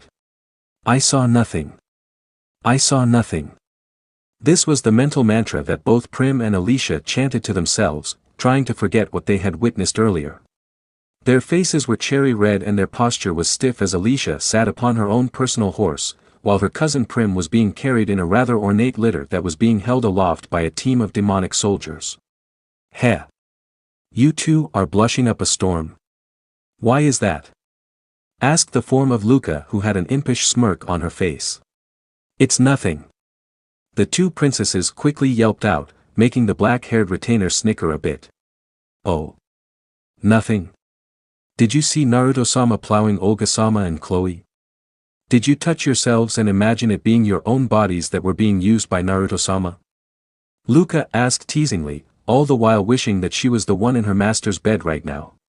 Preposterous. Alicia muttered, her face darkening as she tried to distract herself by taking a head count of Naruto's army, which was now assembled in front of the first fortress, minus the garrison he was leaving behind to guard the conquered fortress which now proudly displayed the new banners of the Legion. By a rough estimate, she counted around 5,000 troops consisting of an amalgamation of demon soldiers, animated corpses, and the mindless monster drones. Nowhere near enough to conquer the entirety of Eos, unless he had the main bulk of his army hidden somewhere. She wasn't certain, but she strongly believed that this couldn't be the full force of his army. Nevertheless, the next conquest should be an easy one. All Prim needs to do is to bat her pretty little eyelashes and sweetly ask her father to surrender. Easy. No violence, no bloodshed, a peaceful and smooth transition followed by the outing of potential slavers. Her ears perked up at the sounds of hooves approaching and saw the forms of Naruto, Chloe, and the Dark Queen herself. The latter two almost glowing and having large smiles on their faces. Luca, my dear princesses. Naruto warmly greeted them with a wave as he stopped in front of them. Everything is ready, Naruto-sama. The army is assembled and ready to march on your order. Luca spoke as she saluted her master, her heart thumping loudly in her chest as her savior smiled at her and patted her head in gratitude. His touch alone was almost enough to bring her to orgasm as she shuddered in her saddle. Naruto then made a gesture, causing a battalion of troops to step forward as he spoke. Princess Alicia, these will be your troops now that you're an ally. They will follow your orders without question. They will never retreat or surrender, no matter the odds. Feel free to make use of them as you like. The blonde princess simply nodded in understanding as she and Prim were unable to meet his gaze, nor did they wish to speak of what they had seen. Fortunately, the whiskered teen didn't seem interested in teasing them about it, at least at the moment. All right then. On we march. To the second fortress.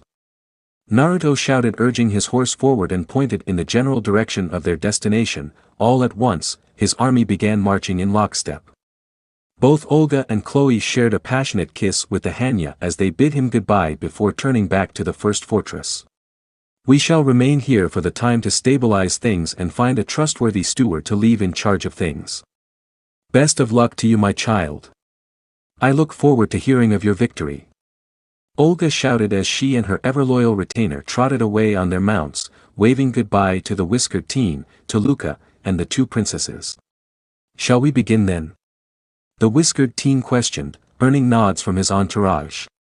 With a wave of his hand, he signaled his army to begin their march onto the second fortress.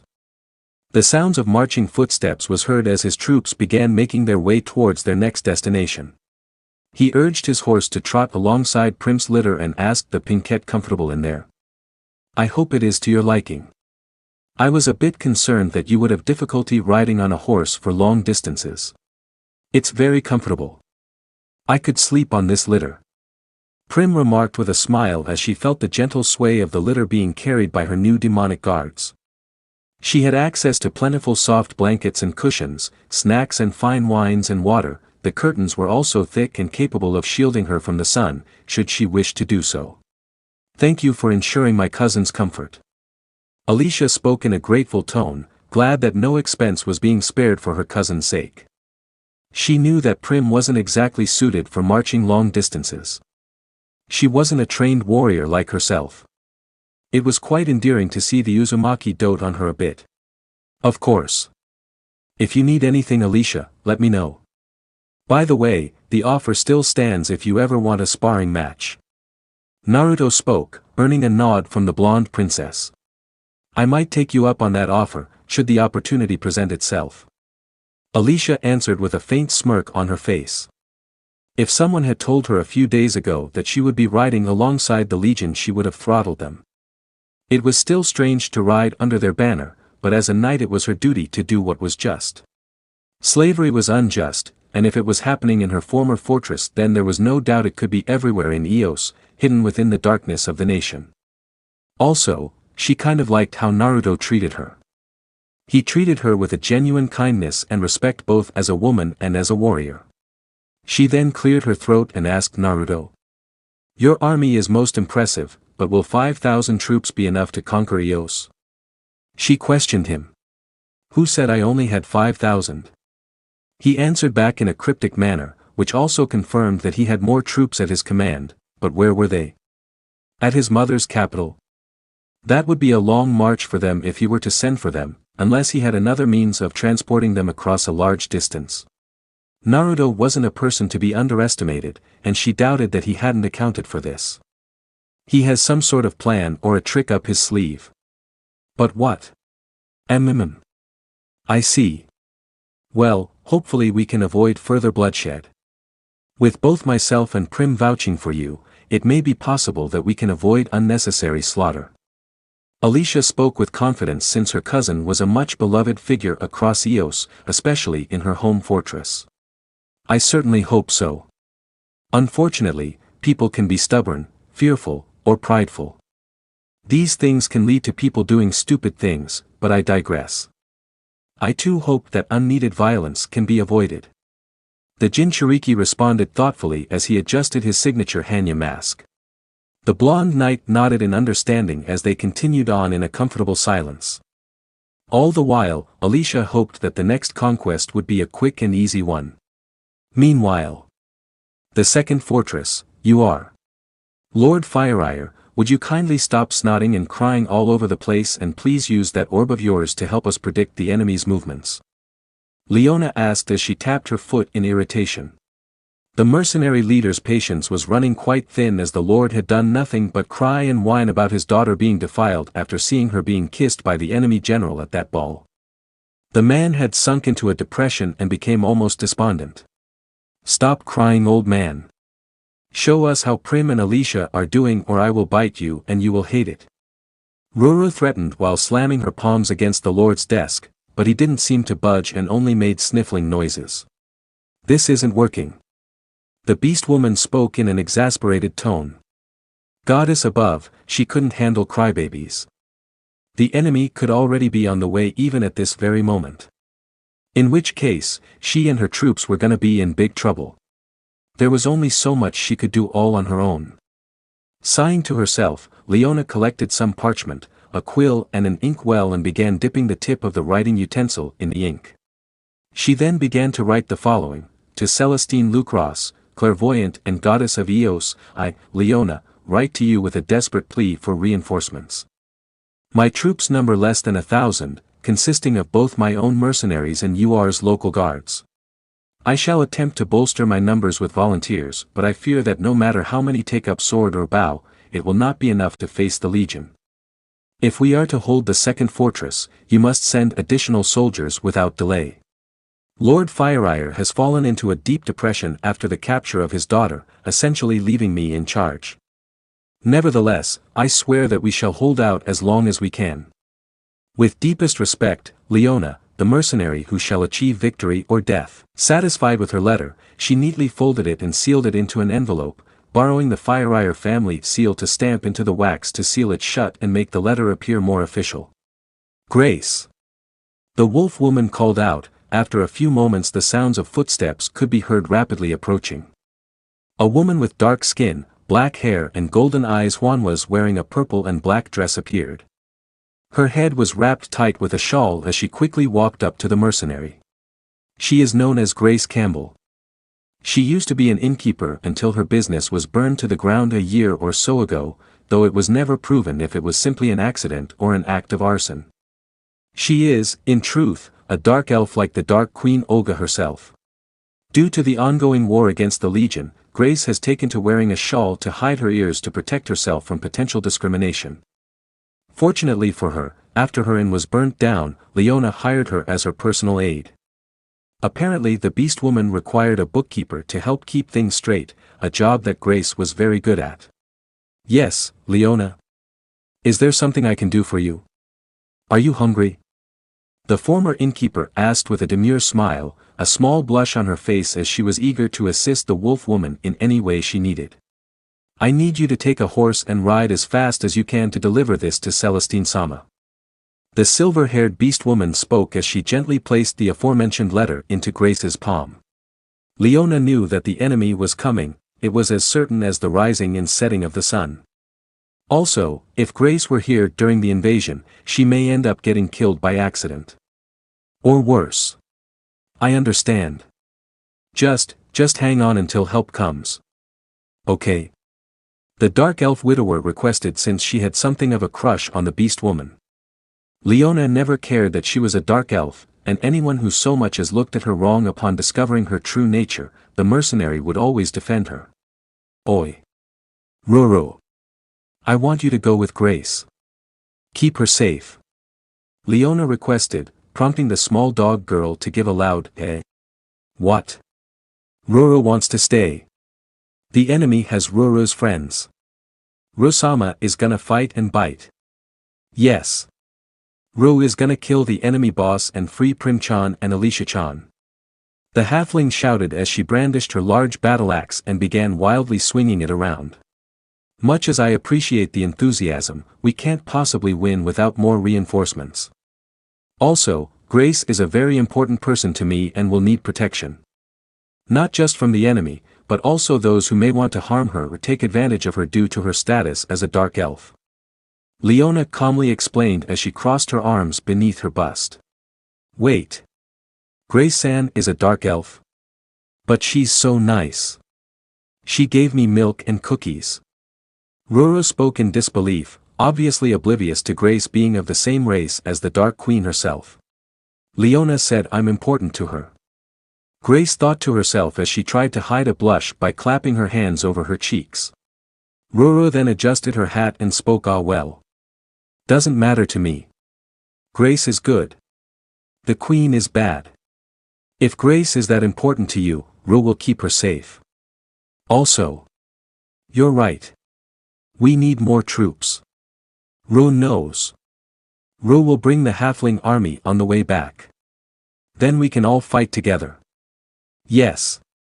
Genius. Brilliant. Roro is a tactical mastermind. The enemy won't know what hit them. Both Leona and Grace sweat dropped a bit. If nothing else, Roro was definitely not lacking in enthusiasm. I don't think you should do that. If you bring all of your troops here, your fortress will be left defenseless. The former innkeeper pointed out, making the halfling face vault animatedly. Oops. Rosama didn't think about that. Ah well. It's okay. We should go. Yes. We need more troops. Celestine will help. She will never willingly abandon a friend. The small girl spoke, her voice filled with conviction. Ah.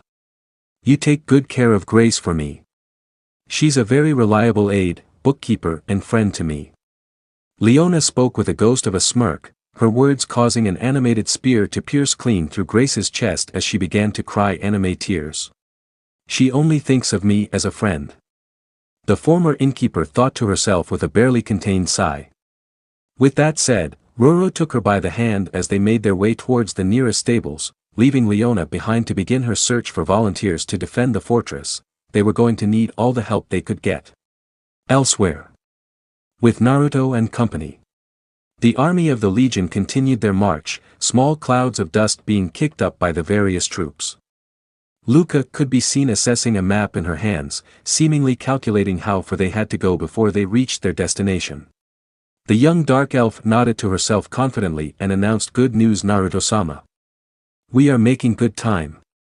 We are actually ahead of schedule.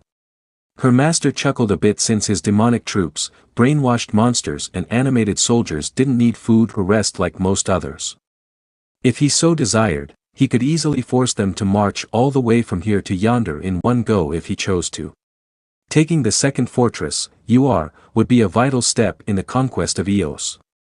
Not only because of the fact it was a nigh impregnable fortress, but because a major source of food throughout Eos. It was rich in farmland that was perfect for raising crops and cattle. Taking would not only be a crippling blow to morale of the alliance but also to their supply lines. Any soldier alive will tell you that the victory or loss of any war can hinge on reliable supply lines. Prim. It is important that I ask, but exactly what form of resistance should I expect? What preparations did you make before you came to rescue your cousin? The Hanya asked since it was vital that he knew what he would be facing if push came to shove. The Pinkette pursed her lips, but answered anyway since she was now aiding the Uzumaki rather than working against him. I hired the Hakuro company, headed by Leona to help man and fortify since we had so few troops of our own. The whiskered teen recognized the name. The Hakuro company was a pretty famous and reliable organization, on par with Vult's Kuroinu. While the blonde had bested the Kuroinu and their leader with ease, he refused to underestimate Leona for any reason. Vult was overconfident and certain of his victory, and his army was caught on the open ground. Leona and her mercs would be dug in deep within the second fortress. Not that it really mattered. You don't seem too concerned. I take it you have a plan to penetrate UR's defenses? Alicia asked, or rather pointed out, noting that the Forge Master had yet to show any concern at all. We don't need to force our way through the gates or walls that UR is so proud of if there is a fight, we just need to bypass them. The Jinchuriki answered cryptically, making the two cousins exchange looks. Bypass the defenses? How? The walls would be too high to climb over. Just what was he up to? For the time being, they decided to extend a little trust towards their new benefactor. He seemed rather confident after all, and already hinted that he had a plan in mind. Luca? If we were to stop to camp for the night, how long would it take us to reach on the morrow? Naruto asked his loyal aide, who gave a thoughtful hum as she tapped her chin and consulted the map once more. If we march all night, we could be at the gates of before noon, but would likely be quite tired. However, if we were to stop and set up camp, we would need only a few hours to rest, eat, and continue marching. We would arrive at a few hours after dawn. Luca explained, her master nodding in understanding. Very well then. Let's take a break for now. He spoke, then gave the mental command for his troops to come to a stop. His various troops immediately came to a halt and waited motionless as their master and the girls dismounted from their horses, though in the case of Prim, her litter was lowered down enabling her to step off. Naruto snapped his fingers summoning a tent that flew out from his pocket which quickly set itself up on its own. He then guided his horse inside and stepped into the tent with his trusty mount with Luca doing the same. The two princesses raised their eyebrows then quickly realized that the tent must have some sort of enchantment, the kind that made the inside much larger than it would be normally. For all they knew, he could probably fit a whole castle in there. Very clever little trick. Alicia guided her own horse into the tent as Prim walked alongside her cousin. Upon passing through the entrance, they found themselves inside of a large room. There was a large round table surrounded by chairs, a desk filled with parchment and scrolls, and a large bed. At the far end was a hallway leading to what they assumed was a series of bedrooms. Off to the side was a set of stables for their horses, and in another area was what appeared to be an armory/training area that had a large variety of weapons and training dummies at the ready. Like it? A little project of mine. Naruto spoke with an amused chuckle as he removed his signature Hanya mask as it disappeared in a cloud of smoke. Luca then came and took the two princesses' horses and escorted their mounts to the stables to tend to them. The two princesses nodded in agreement, which made the blonde teen smirk a bit. Feel free to explore and make yourselves at home. If you need anything, don't hesitate to holler. Also, word of warning, I designed this place with only one bath, so be sure to knock first. Alicia and Prim both blushed a bit, especially the pinkette. Still, a nice hot bath sounded perfect right now, as they would very much like to wash the dirt and grime from the road off of their bodies. You go ahead first, Prim. I would like to train for a bit before I take mine. Alicia announced as she made her way towards the training area. Prim smiled and nodded as she made her way towards the hallway to find the bath. Naruto's eyes drifted towards the tent entrance as he saw the princess's belongings being deposited gently inside by his demon soldiers before Thry quickly retreated out of sight. Alicia also took notice of this and made a mental note to bring a dress for Prim to wear after her bath and get a change of clothes for herself. She stepped into the sparring area where a set of 10 training dummies stood. Strangely, she didn't see anything that assisted them in standing upright. I figured you'd visit the training arena first before anything else. Naruto spoke as he leaned against a rack of weapons. Alicia ran a hand through her hair as she replied, I have to make up for lost time. I spent too long sitting in a hospital bed bored out of my mind after our duel.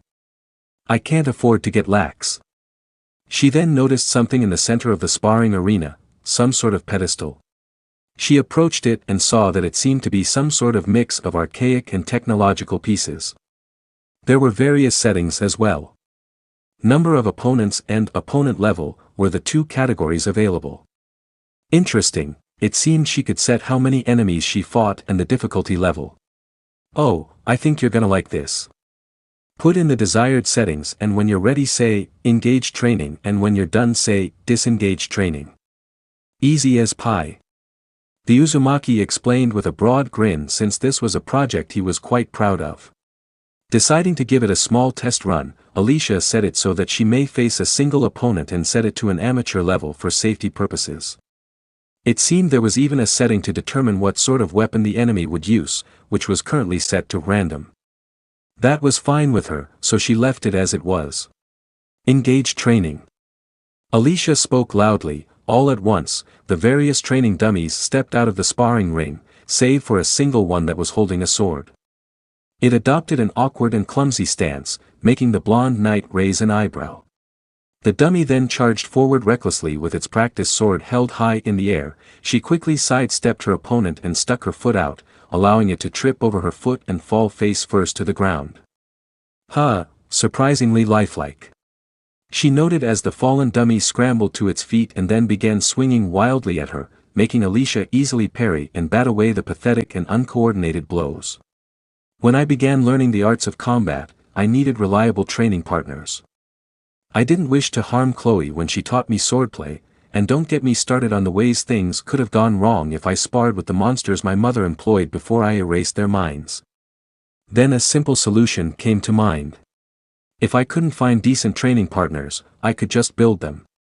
These training dummies are easily replaceable if they are broken, and you don't need to hold back or worry about hurting them like you would with people. The Uzumaki explained with a proud grin. I'm seeing a trend here. You seem to utilize a lot of tools that can be easily replaced.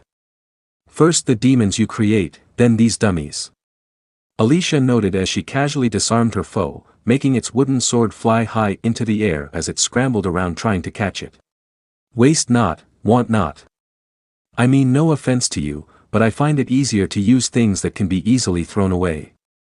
Faceless demons are far easier to command in my opinion. If I make a mistake, I can just replace them.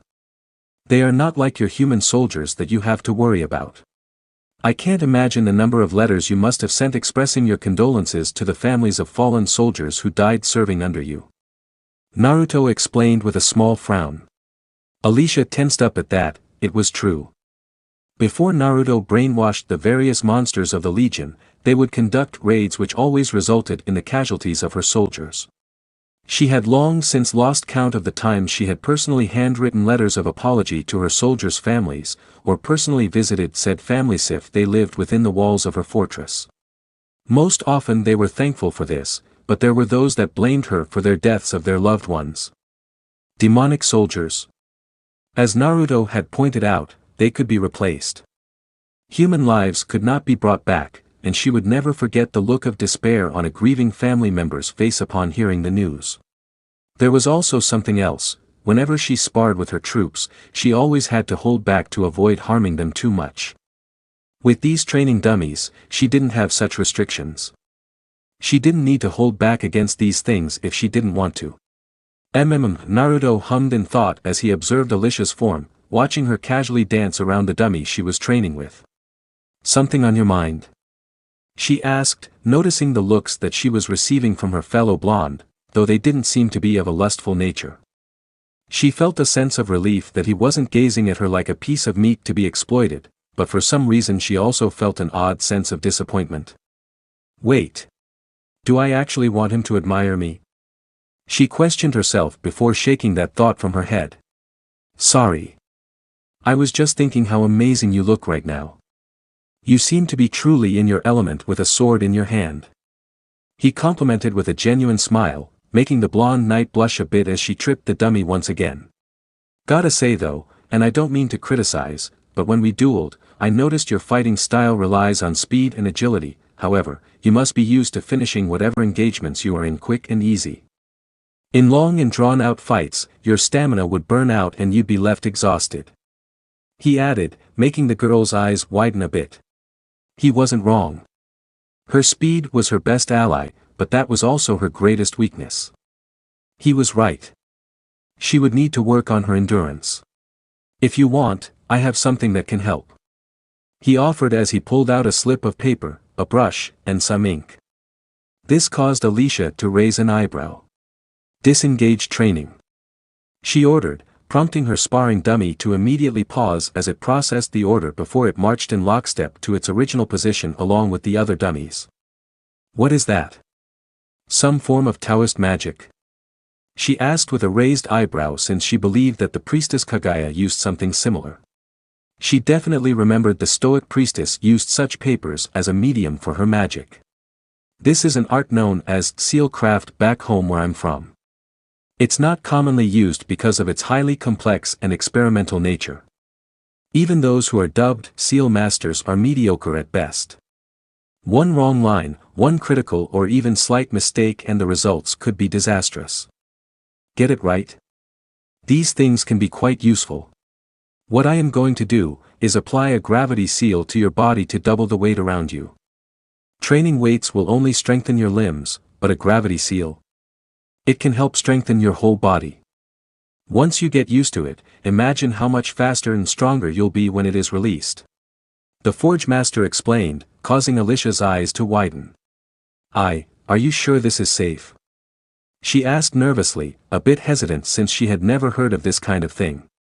She couldn't deny the fact that this could be very beneficial, but it was also a risky venture.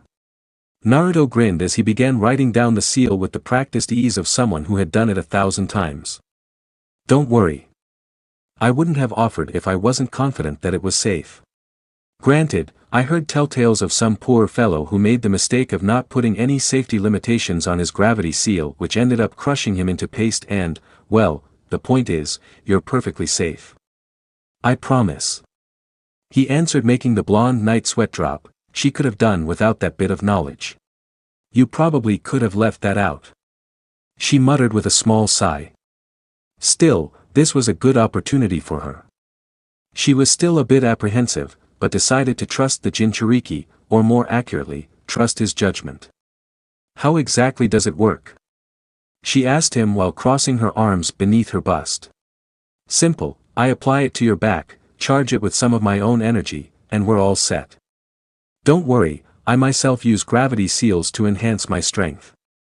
He explained, his words making the blonde knight feeling a little more confident. She then turned around, exposing her back to him, giving him the silent invitation to carry out his work. Directly onto your back. He corrected as he scratched his cheek with a lone finger, making Alicia blush a bit with a small frown. She gave a small huff but pulled her upper garments up high enough to expose her soft flesh and curves. The whiskered teen then approached and placed the seal on the small of her back, then charged it with a little bit of his chakra. Here we go. You'll start feeling some pressure in a second. He said as he applied a bit of chakra. Almost immediately, a heaviness began to weigh down on her, causing her knees to buckle as she was forced down to one knee. Wah! She cried out in shock, surprised by the sudden change in weight. It was like she was being pushed down by an invisible force. With a small grunt of effort, she managed to push herself up back to her full height. The first few days are the toughest, but stick it out and the results will be worth it. Think of it like this, your every movement is now basically a workout in a manner of speaking. Every step you take, every swing you make, every motion will work to strengthen your body. You'll get used to the sensation after a while. Just keep at it, and it'll be like a weight is lifted off your shoulders, especially when the seal is removed. At any rate, I recommend doing some light jogging to help you get used to it. Naruto spoke, his words giving the Night Princess some comfort. Alicia took a few deep breaths, and with a small grunt of effort, she began taking slow and steady steps across the room, feeling the weight shift around her, but not in an unpleasant way. After a minute or two, she felt like she was beginning to adjust to the sudden weight change. Alright, this isn't so bad.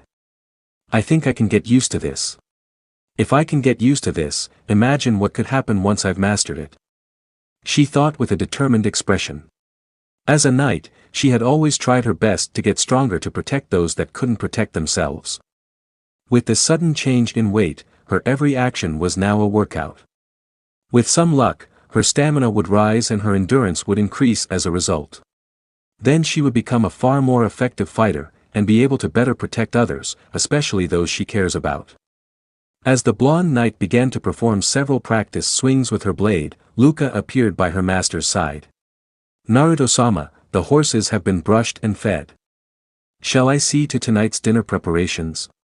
The young half-elf asked, making the Uzumaki nod in confirmation. Very good, Luca. Oh, and be sure to treat the princesses with the utmost courtesy and respect. They are my honored guests. Naruto instructed as his personal aide bowed her head respectfully before taking her leave, though not before giving a small sideways glare at Alicia, which in turn earned a warning glare from the forge master.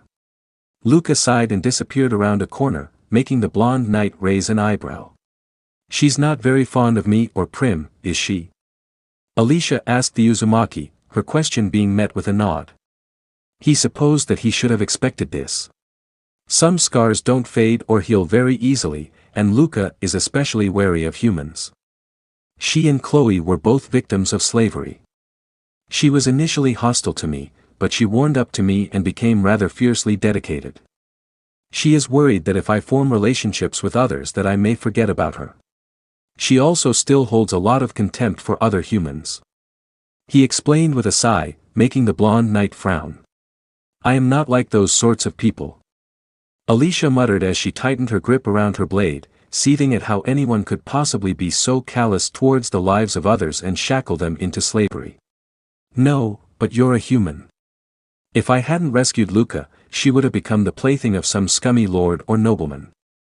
One of her potential buyers openly declared that he wanted to rape her, then set her loose so that his hunting dogs could chase her down and rip her apart, all because she was half dark elf. I'm not saying you're a bad person, but that kind of trauma doesn't fade easily. My advice? Don't let Luca's behavior discourage you. She's a good person, she just needs to know that you can be trusted. You only just entered an alliance with me and my mother, I think she is wary in case you try anything. Naruto explained further in a calm and matter-of-factly manner. Alicia grimaced in disgust, shuddering to imagine what other horrors that Luca may have endured prior to being claimed by the Hanya. I see. Nevertheless, I have no intention of breaking my word to you. As a knight, any vow or oath I make is my bond. Yet you broke off from the Shield Alliance. Naruto casually pointed out, not that he didn't trust his fellow blonde, he was merely pointing it out from Luca's perspective. I am still loyal to the Alliance. I have only allied with you to cut out the rot and corruption festering Eos, most especially the slave trade. Your cause is a just one, and it is clear that the Legion are no longer raiding monsters that can only think of rape and violence. Alicia stated with conviction, earning a nod from the Forge Master. Still, his words did provide greater insight to Luca's mindset. Fair enough, and thank you for believing in my mother and I. Still, if you really are committed to your vow, then perhaps you can try and show Luca that humans can be trustworthy and loyal. Just saying.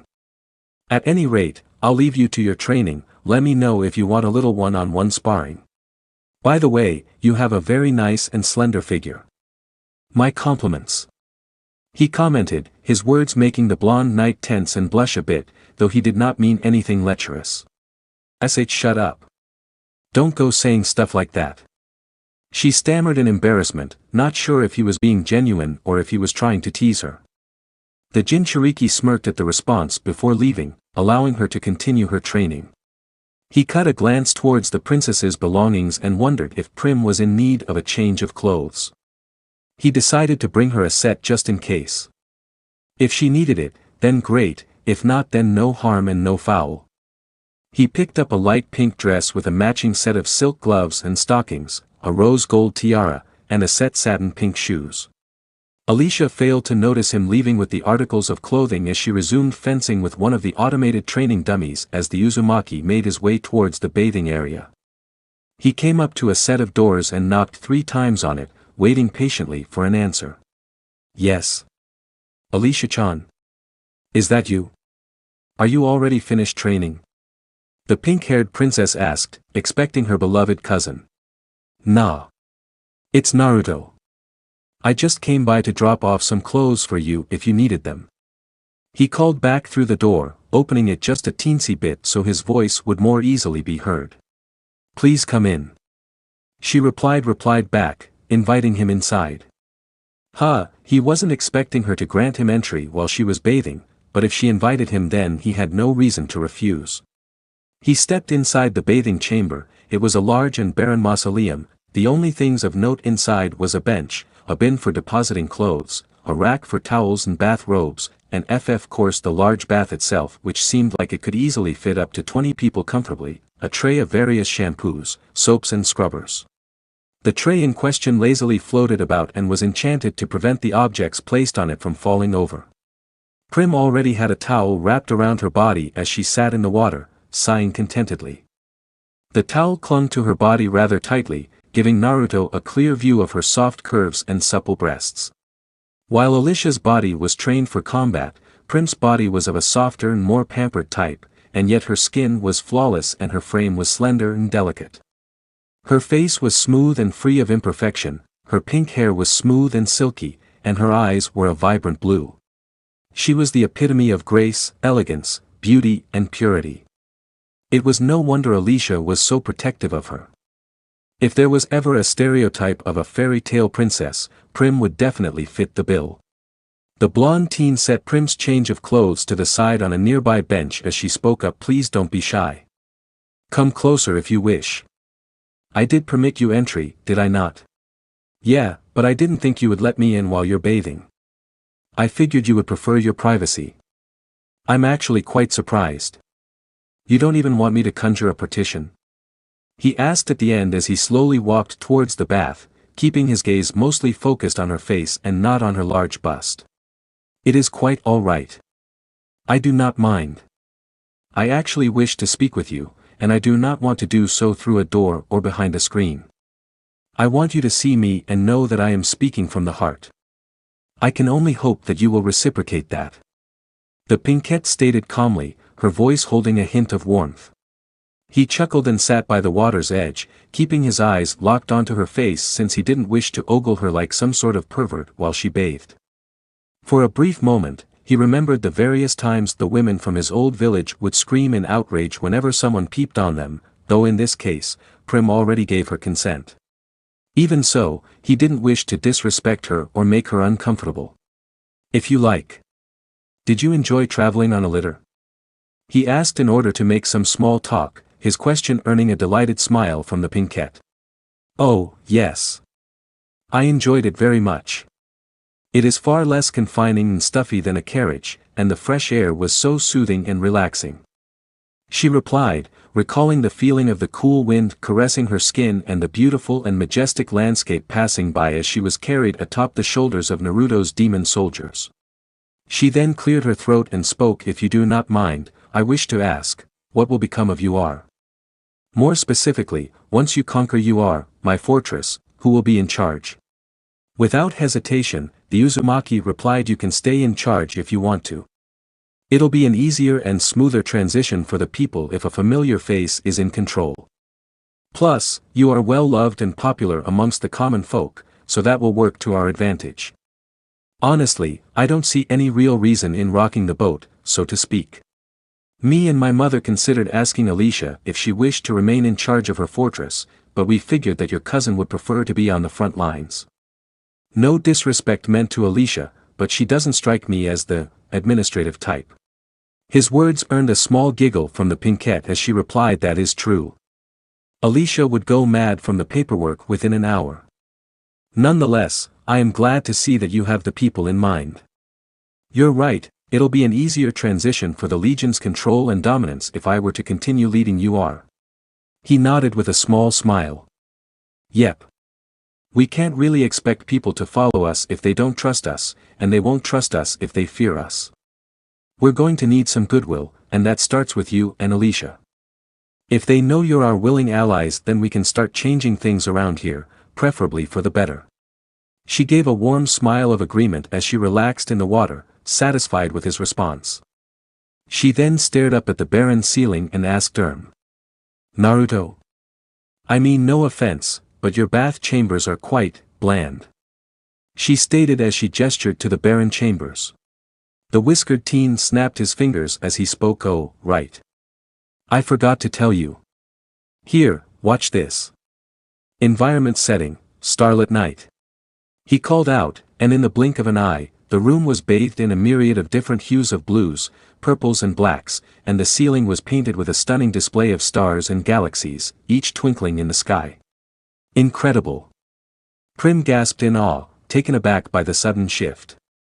She stared up in wonder and fascination at the celestial spectacle overhead. It's like looking through a portal to the night sky. She mused as she stared up at the display in awe. Thanks. I had a hard time figuring out what sort of decor to use for the bath chambers. Then I figured that I'd make it so that it can change into whatever form the user wants. It can be anything from a lush forest, a quiet beach with waves crashing, a waterfall, almost anything within reason. The blonde forge master stated proudly, his words earning a nod of approval. It's very romantic. She spoke, barely above a whisper as she looked up towards the blonde, his face now bathed in the glow of the artificial starlight, and it made him look very handsome. He was certainly a strange man, but he was kind, and seemed very genuine. She couldn't deny that she felt attracted to him, though she also felt a strange kinship. Especially after the kiss they shared at the ball. Naruto. When your mother said we could offer our hands in marriage. Was that a serious statement? She asked, her question surprising the Jinchuriki a bit. Well, honestly I have never known my mother to tell lies or joke around. Still, I wouldn't force you to do so if you don't want to. However, since you asked it seems like it is something you are considering. He replied, his words earning a slow nod. I see. I admit, you intrigue me. There is something captivating about you. When you danced with me, and when you kissed me, it made me feel something I haven't felt before. Something I have never experienced. I have met countless suitors who sought my hand and tried to court me, but none of them, not a single one ever ignited a certain spark within me or made my heart flutter as you have. She mused with a faraway look in her eyes. Naruto raised an eyebrow, not expecting her to be this open about her thoughts and feelings. Then again, Prim was the more tender-hearted one as opposed to her more combative cousin. Sorry if I surprised you or made you uncomfortable, it's just something I have been contemplating. If we were to wed, I certainly wouldn't be against it. She whispered the last part with a large blush dusting her cheeks. Before the Uzumaki could say anything, there was a knock on the door as Alicia strode in with a change of clothes for herself and her cousin as she spoke. Hey Prim-chan. I'm finished training now and... The blonde knight stopped in mid-sentence as she stared at the Uzumaki with a shocked expression. She gnashed her teeth and out of reflex drew her blade and pointed it towards the Jinchuriki. What do you think you're doing to my cousin, you lecher? She screamed out, the bathing chamber now being flooded with killing intent as the whiskered teen muttered a small "oh." Prim was quick to intervene as she called out, Alicia-chan. Don't be angry at Naruto. I invited him inside when he brought me some clothes. We were just talking, that's all. At that, the blonde knight pursed her lips and sighed as she sheathed her blade, though not before giving the Uzumaki a look that said, get the hell out of here, ladies. Please excuse me. The Uzumaki spoke as he gave a small bow of respect and began to calmly walk out of the bathing chambers. Once he was gone, the blonde knight sighed as she massaged her temples in dismay before depositing the clothes she had brought next to the set that the Jinchuriki had left for her cousin. You know, you are a bit too protective, Alicia. You should be nicer to him. Naruto has been nothing but a gentleman. Prim pouted a bit as she stood up, allowing her cousin to wrap her up in a fresh, dry towel. It's not that I don't like him, Prim-chan. He's different than most. Still, I can't help but worry that he may try to come on to you. He's already made some advances, like when he kissed you at the ball or had you sit on his lap. The blonde knight stated, causing her pink-haired cousin to blush a bit. Perhaps, but I didn't refuse them, nor did I feel pressured or discomfort by said advances. That aside, I kind of came on to him. Prim muttered the last part with a small blush as she thought about her and Naruto's prior exchange. To think, she had brought up the possibility of marriage. She knew that as a princess there were certain expectations of her, but it would be nice to marry someone that could make her feel happy and appreciated. What was that? Alicia asked as she stripped down, not quite hearing her cousin as the pinkette began to dry herself off. Oh, don't worry about it. Nothing you need concern yourself with. Prim spoke teasingly, making her blonde cousin puff her cheeks a bit. She then shook her head as the two cousins shared a small laugh. Ma. I guess I'll have to apologize to him later for making assumptions. I just can't stand the idea of you being pawed at. Alicia muttered as she lowered herself into the warm water. Alicia. You really shouldn't worry so much. Naruto-san isn't that sort of person.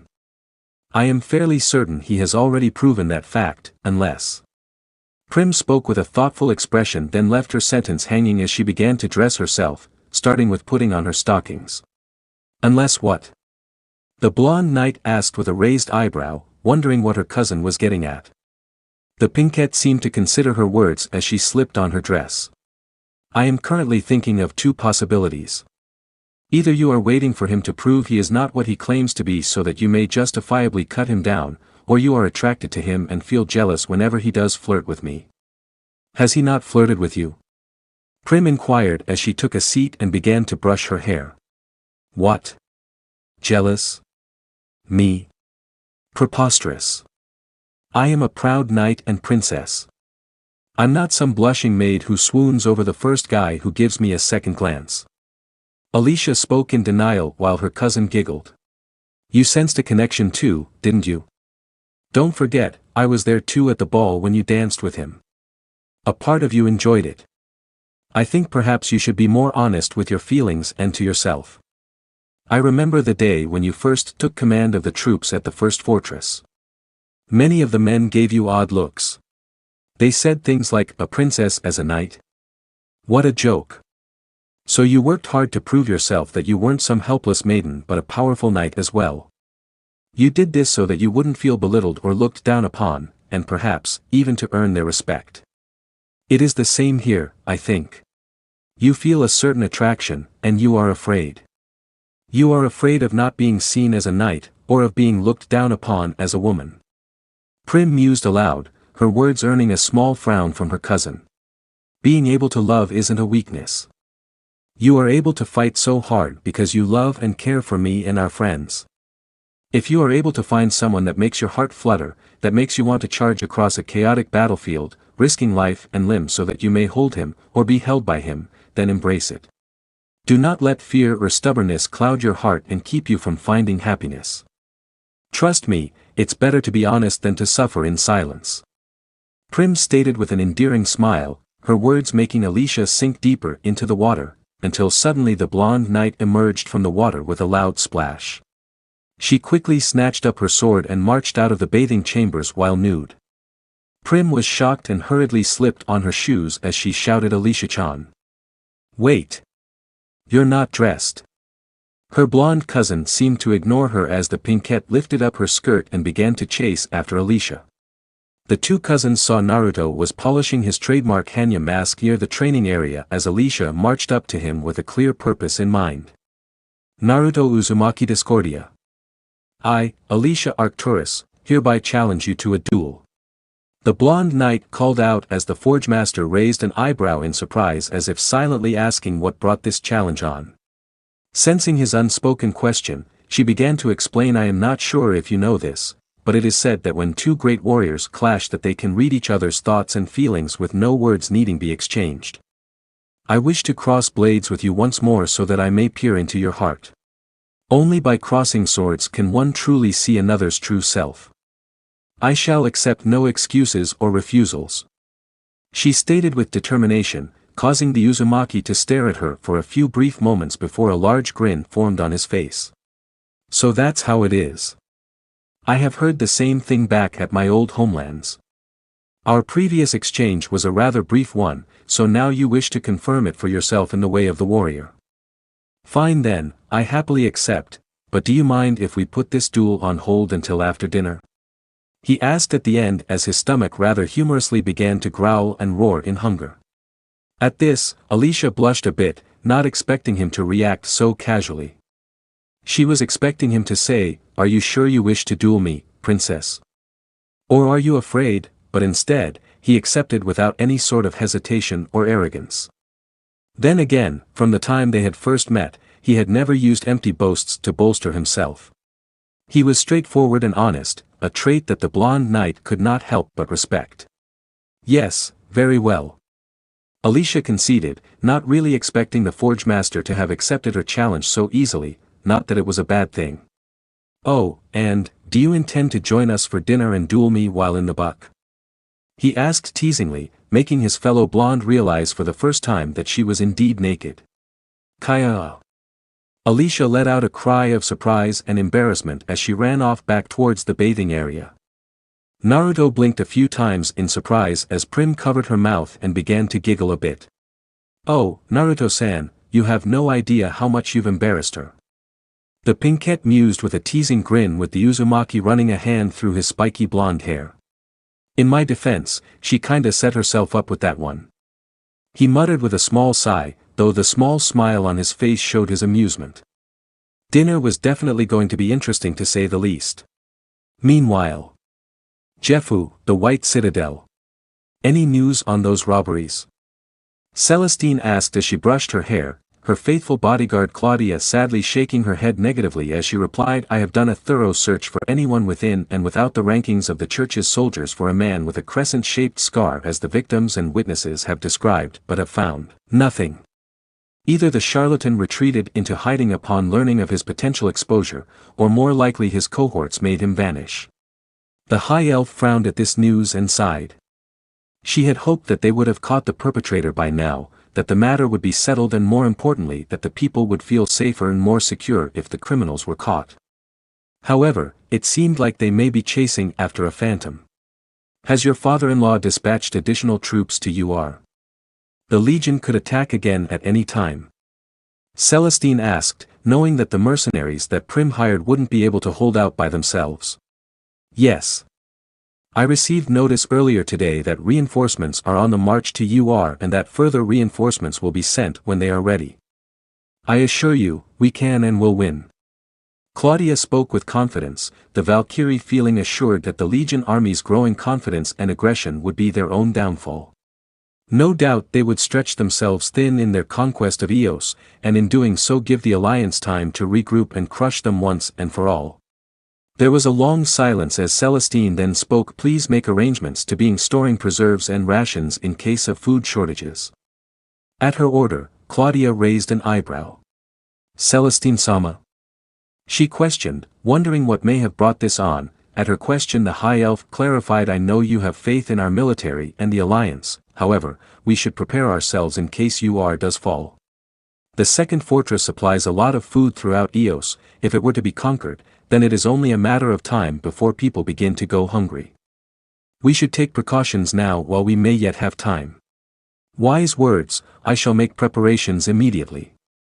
The Valkyrie stated with a bow as she left the room, leaving Celestine alone as the high elf stared out the window with a contemplative look as she continued brushed her hair.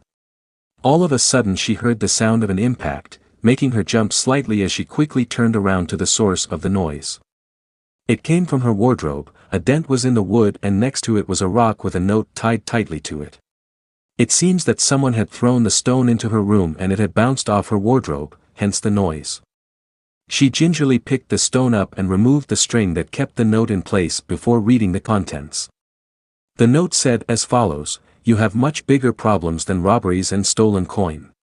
Come to this location alone or don't come at all. Do not bring anyone affiliated with the church. When you arrive, hold up your left hand and turn around 3 times so we know it is you. R. Who is this R? What did they want? Why did they want her to come alone? What did they have to say? What did they mean by bigger problems? These were the questions currently rolling through her mind. Even so, the writing on this note, it seemed quite urgent. Something within Celestine's heart told her that this could not and should not be ignored. She then found, on the back of the note, a rather crudely drawn picture, depicting a statue at a local park that she recognized. Steeling herself, the high elf grabbed a cloak and put it on, being sure to keep her hood up to disguise herself. Whatever is going on, she intended to get to the bottom of it personally. If this R could help point her in the right direction of whatever evils were plaguing Eos, then it would be worth it. With that said, Celestine quietly left her chambers and went out into the night to seek out R and find out just what it was they had to say. The end. Alright, that's it for today's video guys. Let me know in the comments section how was the story, and also don't forget to like, share and subscribe. Bye bye.